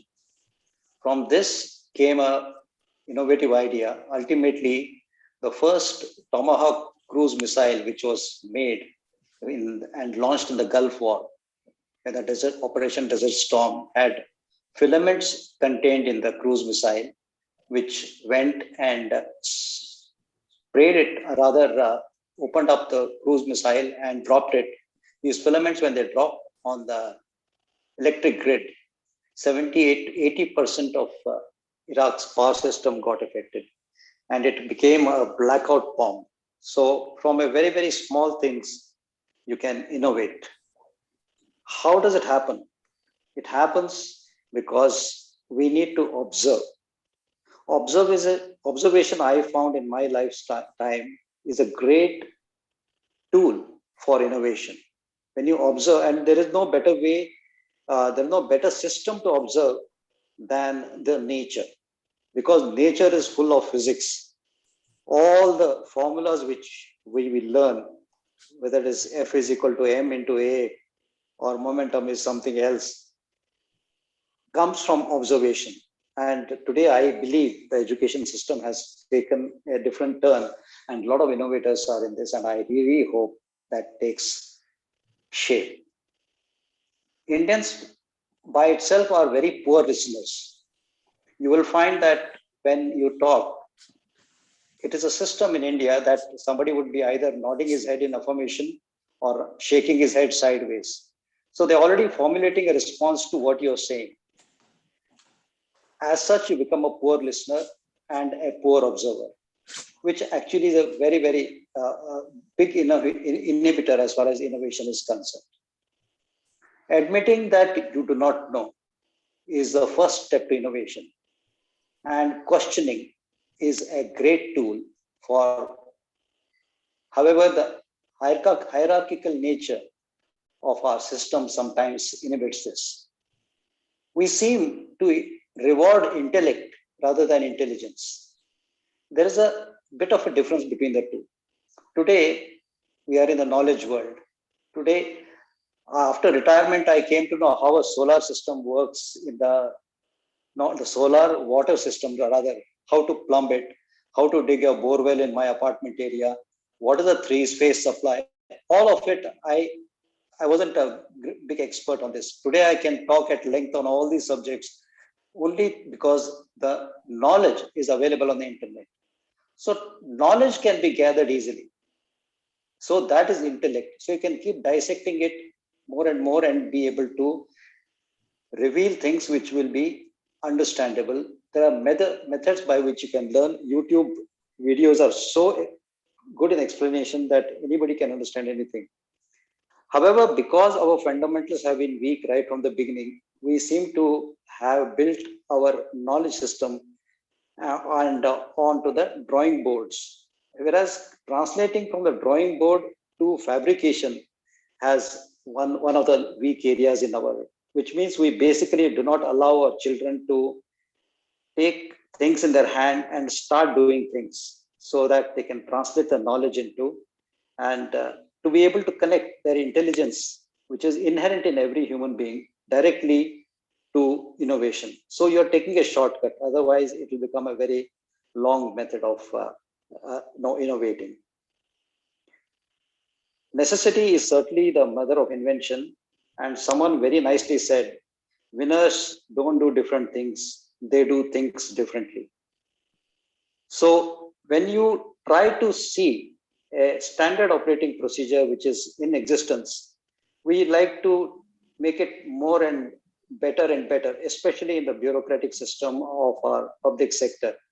I do believe the corporates are very different in this regard, and they like to do things differently. If you wish to do things differently and stop copying, like Dr. Mashelkar has very nicely said, and not just keep on reverse engineering, the only way you can do it is by looking at things freshly, which means not through the baggage of our experience, past experiences.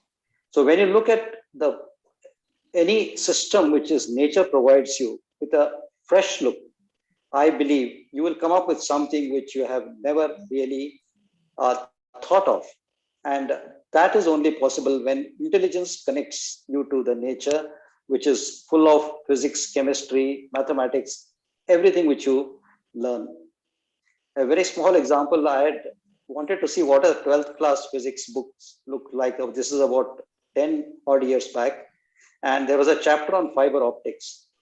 And the fiber optics, I believe, was explained in about 4 sentences. And on the next page, there was a derivation of an equation of how the light in the fiber optic cable would strike and how to derive that angle at which it strikes. A 12th class physics student, he has not even seen a fiber optics. He's being taught to derive a formula on this. This is almost jumping the gun 10 times and putting the cart before the horse. So I do believe that this must have changed by now, and we are looking at things more practically.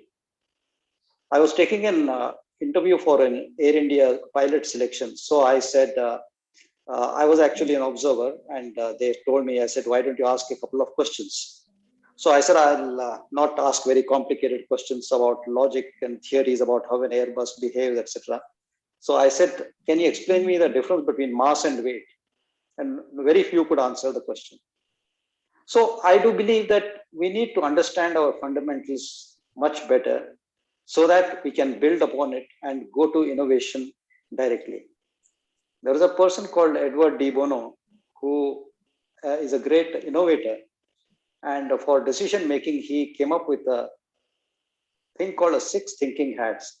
Essentially, it is a great decision making tool in which people could provide data. I mean, all the participants could think on one aspect of the proposal at one time instead of arguing with each other. That means you concerning the data of the proposal, then how it can be made to succeed. That means all the positives, all the negatives together, and thereafter come to a decision making rather than argue it out. So I would like to end by saying that today's youngsters are full of ideas. And the best example I can give you in the recent times is the Ajith website. It is a creation of, I think, 10 odd technocrats, I would call them, who have come up with this website. And I was so overwhelmed to see the way it has been designed.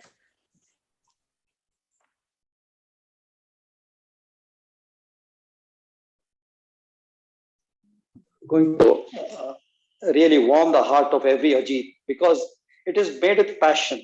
It is made with a need to connect the Ajiths to each other so that they can benefit from it. You can see passion flowing out of that website. I could feel it. I don't know why. I'm not, I think Ashok thinks that I am overpraising their project, but certainly I was really overwhelmed by the way it has been made, its usefulness. So to my mind, after about 35 years in the Indian Air Force, and thereafter about 7 to 8 years in Air India, I come up to only one the conclusion that if you are completely involved and extremely intensely looking at anything, then you can experience something which is beyond the physical nature of all the sensory perceptions and connect with the cosmos directly, which is a little metaphysical way of saying it. I hope Dr. Mashelkar pardons me for using such words, but I do hope that we have a fantastic pool of resources which will make India great through innovation. Without innovation, we are sunk. There's no creativity, it's full of stagnation. I do believe all the entrepreneurs of Ajith's would support innovation with full heart. Thank you very much. Thank you, sir. Thank you, sir. Great remarks, and good to know about your innovations and the agriculture the initiative that I would like to meet you sometime and explore more about you, sir.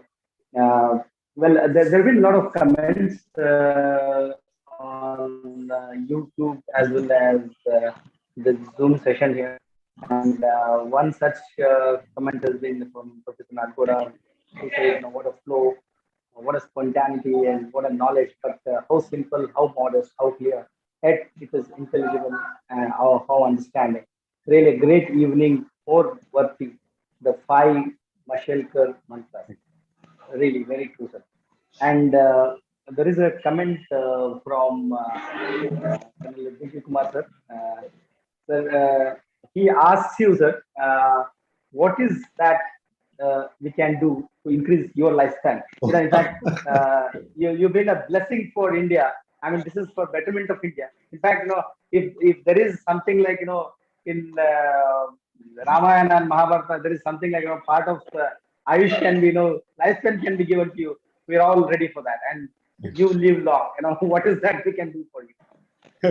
Thank you very much. I'm really deeply touched. I hope this will be the most memorable of my life. Quite clearly see that. You know, I'll tell you, I'm not a rich man, but I'm a very rich man because the kind of goodwill capital that I have across sections of society is absolutely incredible. I remember I was giving a talk in Goa, and this was Kosambi Memorial Lecture. You know, this is the four of us, one after the other. Following day, it was no earlier day. Dr. Kalam, myself, and there were a couple of other speakers. And the title of my talk was "Making Impossible Possible." It is there on the YouTube. And at the end, I said, and somebody had picked it up. I said, I would like to end the lecture by talking not like a scientist, because scientists, I said, I don't know how many sort of years of my life are left, but please take them all away and let me work for one day in 2050 to see my advanced nation, you know. And I remember the spontaneous reaction. People got up and say, we are donating 1 month of my life, I'm donating 6 months of my life, and so on and so forth. So I think as you grow, you add years to your life, but a point like this adds life to your years. That's all that I would say. And last point is that many people ask me, you know, why do you work so hard? I really work very, very hard. So I said, when I was 28, there were 50 years to go before I became 78. I had plenty of time. But when I'm 78, I don't know whether I have even 5 years. So I have to work harder. I think as you get older, you have to work harder. As simple as that. Thank you. Thank you, sir.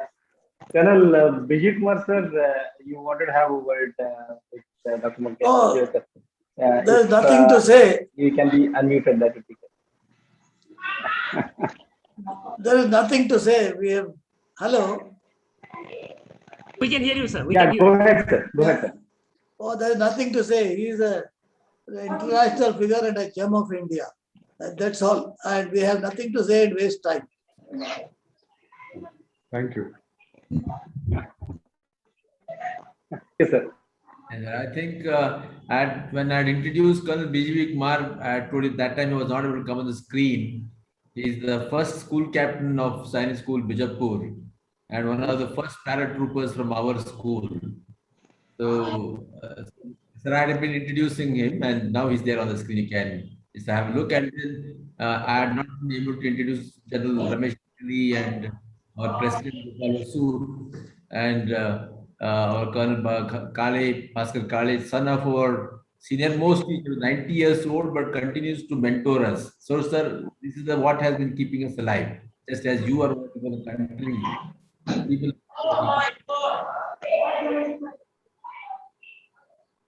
Now let's share the thoughts, sir.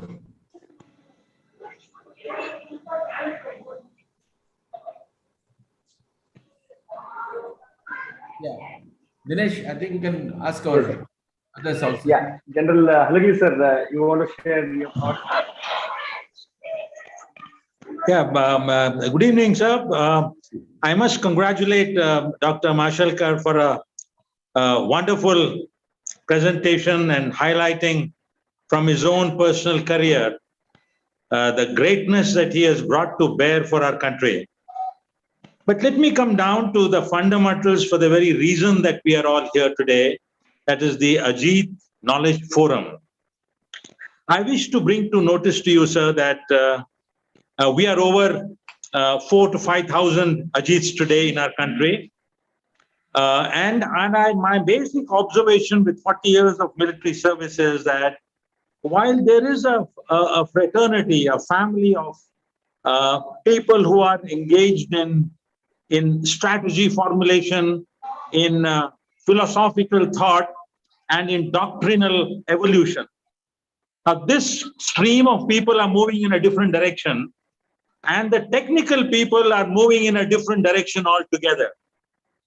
I would like to ask Dr. Mashelkar his own experience and what advice he would give to our Ajiths, if we want to imbibe the skills of our strategy formulators along with our innovators of our school, and we create a pool of very a schematic plan where the evolution of innovation and creativity hones on towards nation building in a more viable manner. This, I think, is something that is lacking in our country. The technical people, the scientists are moving in a different compartment, and the doctrine and the philosophy and the strategists are moving in a different compartment altogether.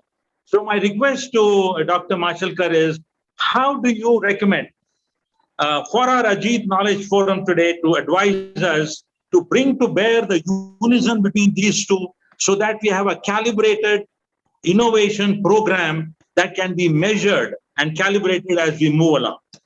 Yeah, I think that's an outstanding question. That's very important indeed, because at the end, thought leadership and action leadership must go together. Basically, they can't be separated. Right?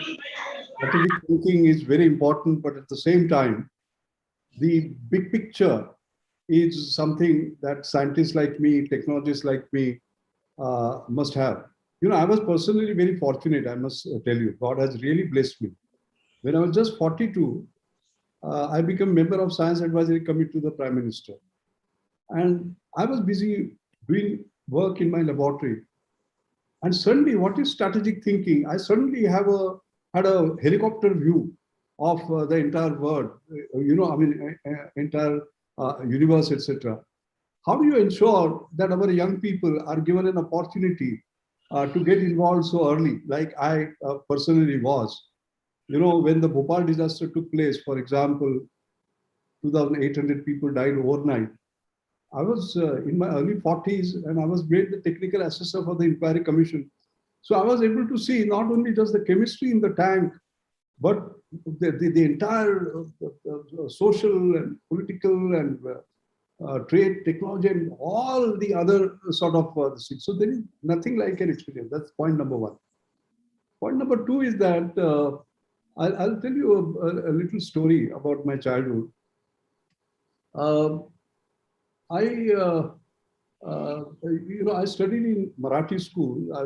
I studied in a municipal school, and after I passed my 7th standard, I got some 88% marks or something like that. And but to get into the 8th standard, to get into a good school, it required some 21 rupees, and my mother took 21 rupees, and finally we borrowed it from a housemate at Chowpatty.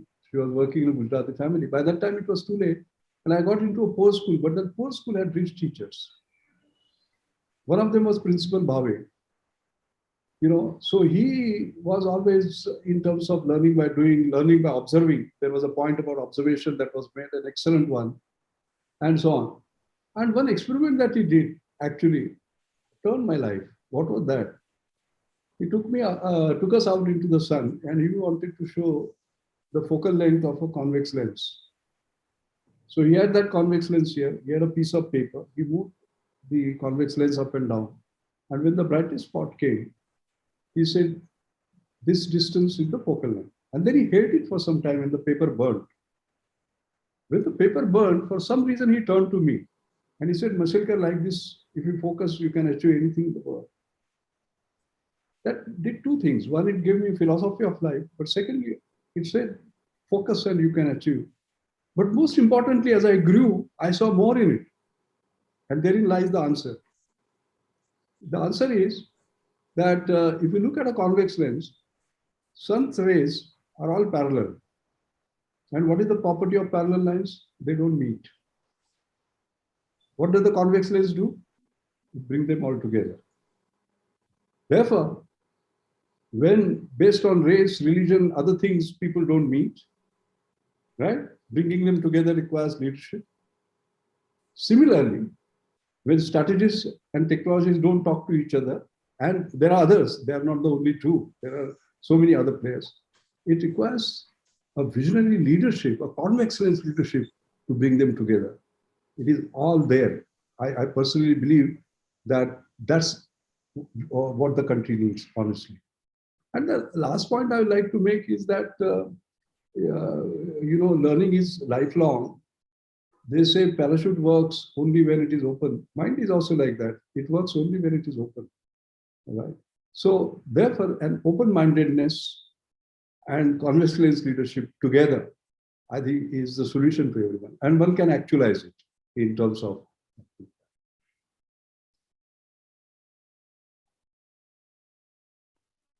What an example. What an great. I'd like to call upon our the brave heart and the brain and muscle behind AAA, former IPS officer and our president, Gopal Basu sir, for his presidential remarks. Thank you, Dinesh, for getting me on. Dear Dr. Mashelkar sir, Ajith's families, teachers, principal, and all those who are on this show as invitees too, a very warm good evening to you all. Sir, you have given an outstanding talk today, probably one of the best that we have heard as a part of the AAA. Two, three things that you mentioned come to my mind. You began with Ajith hai aur Abhit hai. Ajith hai aur Abhit hai, you started with that. And you said that this should become also the national slogan. So I remember the memories of our principal, Wing Commander K.D. Singh, who took these words from the Gurbani. If I am right, my colleague should be able to validate it. He brought it as our motto of the school. Today, you have recognized our motto of school to be fit into the national scheme of things along with Satyameva Jayate. So I'm extremely delighted to hear those words from you, and thank you very, very much. Other thing that you mentioned just now is the convex lens. In fact, I am a student of physics, studied in a very remote rural place. And incidentally, there is also a village called Mashal, near the place where I said, unfortunately, I was not born there.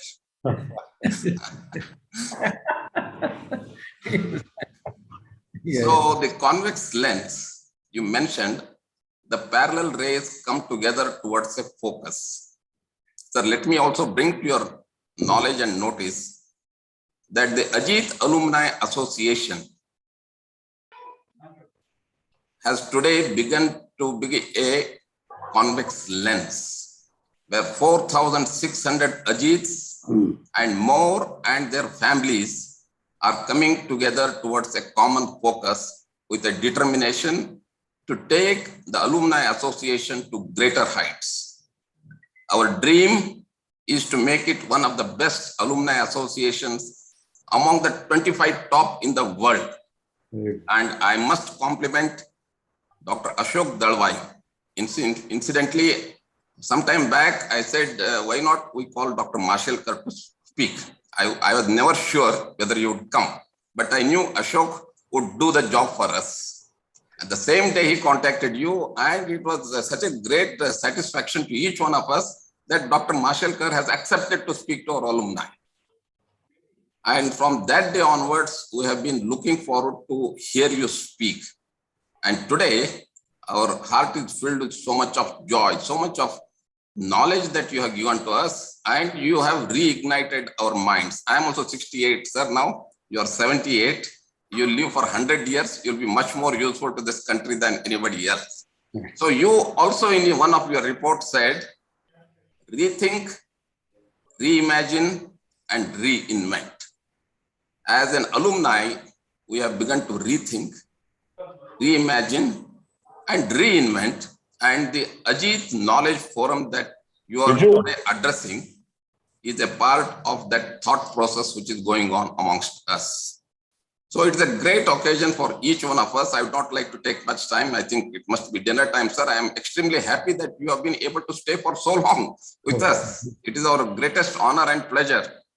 And I must compliment the efforts of Dr. Ashok Dalwai and his team, an extraordinary team consisting of Shashidhar Albur, Mr. Satija, I think he is there, Maltesh Jeevandamar, Sidram Nadgowda, Prakash Saiga IV, Dinesh Badgandi, Jagdish R, Santosh Tilgul, Santosh Humble, Umesh Sajnar, Vijay Thakur, and they have put in a lot of efforts to organize this program.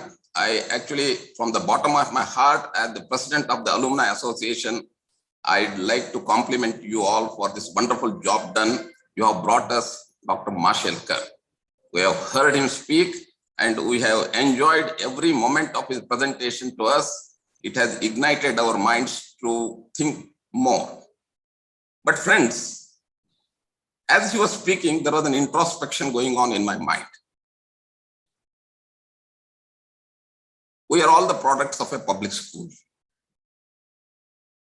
There are 31 Sainik schools established in the country, and if you take on an average that about 100 students pass out of the Sainik school, and they have gone into different walks of life. In fact, we are the most luckiest youth in this country ever.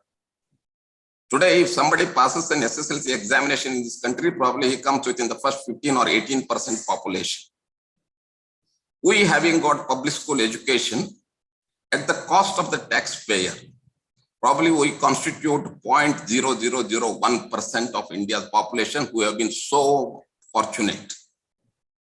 But what is it that we have given back to the country and to the society? I think this is a thing that needs to be thought of. And Mr. Mashelkar, Dr. Mashelkar, I remember a very interesting episode that he just mentioned. When he had to go from one school to another, it was a maid servant saving of 21 rupees that his mother borrowed for his education.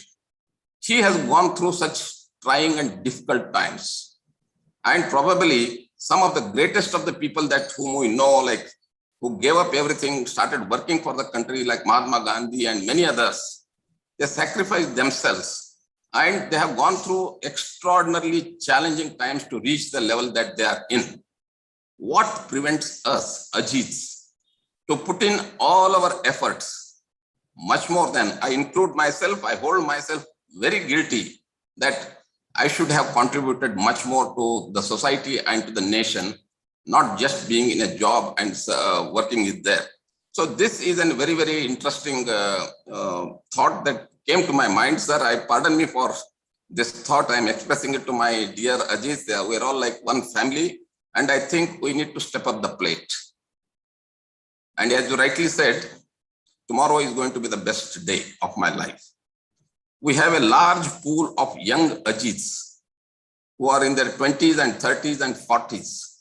I'm sure they'll take your talk as a Bible for their own personal growth, for their own contribution to the society through innovations. And I assure you that as a body of Ajiths, we'll try to do our best in whatever walk of life that we have been in.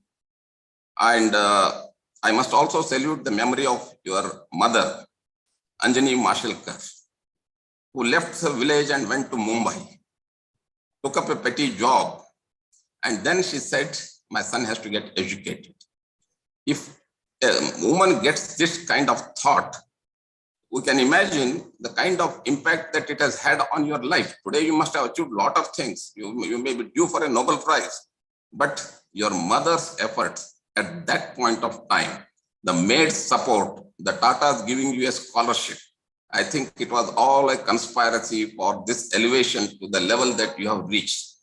We're extremely grateful for your presence today. And as we move forward, we have a collective strength, and we need to make that collective strength into a collective effort.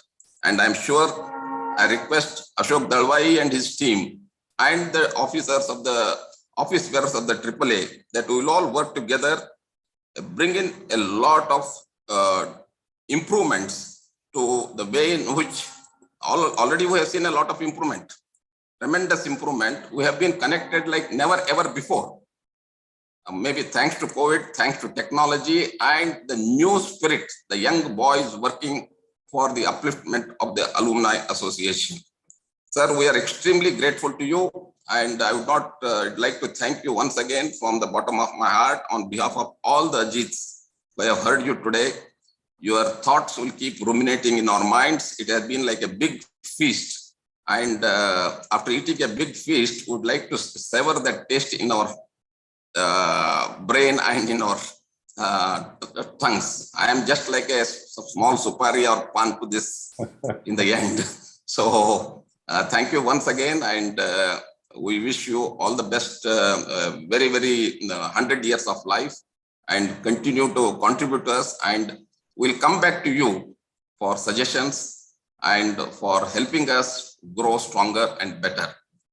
Ajith, thank you all for this wonderful your presence today, and the AAA is extremely happy, delighted that you have all been a part of this, and we go forward from this. We take a lot of lessons from what he has told us, and we'll try to improve the quality of our lives so that it is more meaningful to the society around us.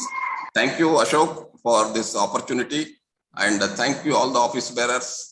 And I must also mention Shashikant Kulgod. I don't know whether he's there, he's the secretary. All of you have been of great support to me, and I feel very, very strong today because of your support. Thank you and good night. Thank you, sir. Thank you. And in fact, we are also inspired by you, Gopal, sir. You also play a huge role in Karnataka, mentoring a lot of leaders. You're also playing chief role in one of the big hospitals, well-known hospitals. I think it's quite an inspiring team we have today. Thank you, sir. Thanks for your words. And just to answer a couple of questions that I asked.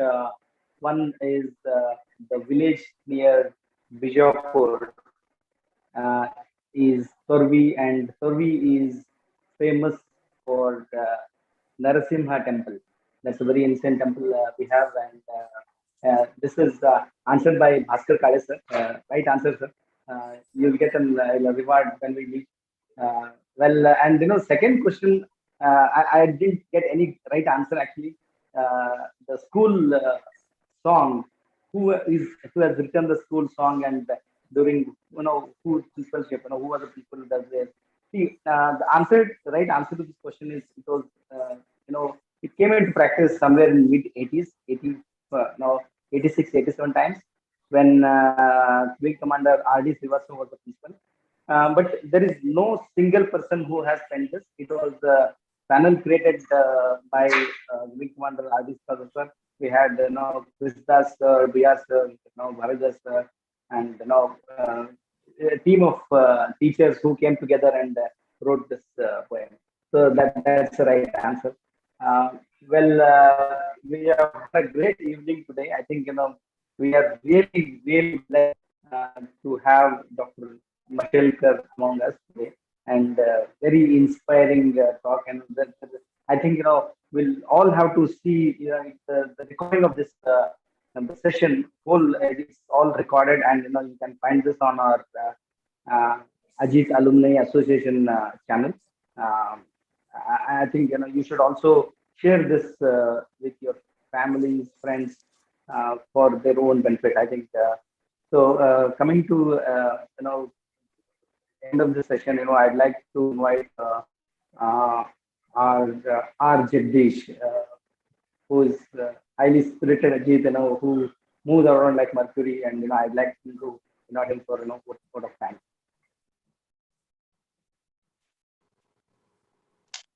Thank you, sir. What an enlightening and enriching evening this is. Tejasvi Navadhitamastu from Kathapanishad means let our study be enlightening. New knowledge is the most valuable commodity unearthed. It grows exponentially. The more we know, the greater is our ability to learn and faster we expand our knowledge base. Honorable Chief Guest of the Day, Dr. Raghunath Mashelkar sir, President of AAA, Shri Gopal Hosur sir, our mentor, Shri Ashok Dalwai sir, Chairman of AKF, Shri Sudarshan Sateja sir, respected Principal of Sainik School Bijapur, Captain Vinay Tiwari ji, our beloved teachers, and awesome Ajith's family and my dear friends. I stand here humbled by the presence of such an august gathering. It's my proud privilege to propose vote of thanks on behalf of Ajith Knowledge Forum of Ajith Alumni Association. First of all, on behalf of entire Ajith fraternity, I would like to convey my heartfelt gratitude and thanks to Dr. Raghunath Mashelkar sir for consenting to our request and enlightening all of us with your captivating lecture on the topic Reinventing India as a leading innovation nation. Sir, the most valuable thoughts you have expressed on the occasion in your annual lecture will no doubt serve all of us in good steps as we enter, excel, and progress into the innovation nation. Your erudite presence has set a new benchmark for the AKF. Your ideas provide all of us, especially the young minds, a sense of direction and much needed food for thought. Once again, I thank you, sir, for your sagacious advice and guidance. My heartfelt thanks and gratitude goes to our beloved ex-senior master, Shri G.D. Kale sir. My sincere thanks to our beloved president, Ajith Alumni Association, Shri Gopal Hosur sir, for his gracious presence amidst us, who has been constantly supporting and encouraging all of us. We are deeply indebted to Shri Ashok Dalwai sir. Sir, you are our mentor and leading light for all the Ajith activities, under whose constant tireless support and guidance we are creating magnum opus such as institutionalization of AAA and the AKF movement, to name few. Sir, we all sincerely thank you with deep love and respect. I would like to convey my sincere thanks to seniors who are present here. Like we have Air Vice Marshal Vikas Ejuruji sir, Commodore Sampath Desai sir, Sanjeev Baitmangalkar sir, Shashdhar Albur sir, and many other highly eminent seniors. My sincere thanks to the AKF chairman, Sudarshan Sateja sir. I would like to extend my thanks to the principal, the teaching staff and non-teaching staff and cadets of Sainik School Bijapur. I would be failing in my duty if I do not thank the technical committee and audiovisual committee who has been constantly working on making this function a grand success. I would like to thank our Ajith friends and families who have been present from across the globe to make this function a very grand success. Lastly, I would like to thank each and every one of us, each and every one of you, for making this a great evening. Ajith hai, Abhit hai. Thank you, sir. Thank you, Jagdish. I request everyone to stand in attention for national anthem.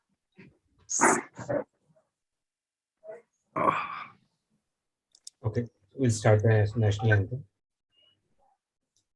Jana Gana Mana Adhinayaka Jaya He Bharat Bhagya Vidhata Punjab Sindh Gujarat Maratha Dravid Utkal Banga Vindhya Himachal Yamuna Ganga Uchal Jaladhi Taranga तव शुभ नामे जागे, तव शुभ आशीष मागे, गाहे तव जय गाथा, जय गण मंगलदायक जय हे भारत भाग्य विधाता, जय हे जय हे जय हे, जय जय जय जय हे, Jana Gana Vande Mataram. Umesh. Vande Mataram.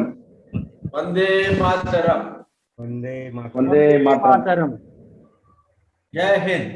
Jai Hind. Jai Hind. Jai Hind, sir. Thank you. Well, let's take a leave. You all have a great weekend. In the meantime, you try exploring website www.mashelkar.com. You'll get a lot of information. I mean, I think there is also this video is going to be posted on AAA channel. You can download that as I could. So you have a great weekend. So let me log out. Ajith hai, Abhith hai. Ajith hai, Abhith hai. Thank you. Thank you, sir. Thank you. Thank you all. Thank you all very much. Great. Thank you very much, sir. Thank you, We'll be in sir. touch with you. You have done as a privilege. We'll be in touch with you. Thanks, sir. Thank you so much. Good night, sir. Good night, everyone. Nice, sir. Nice. We And had Gopal Asur, sir. Gopal Asur, sir.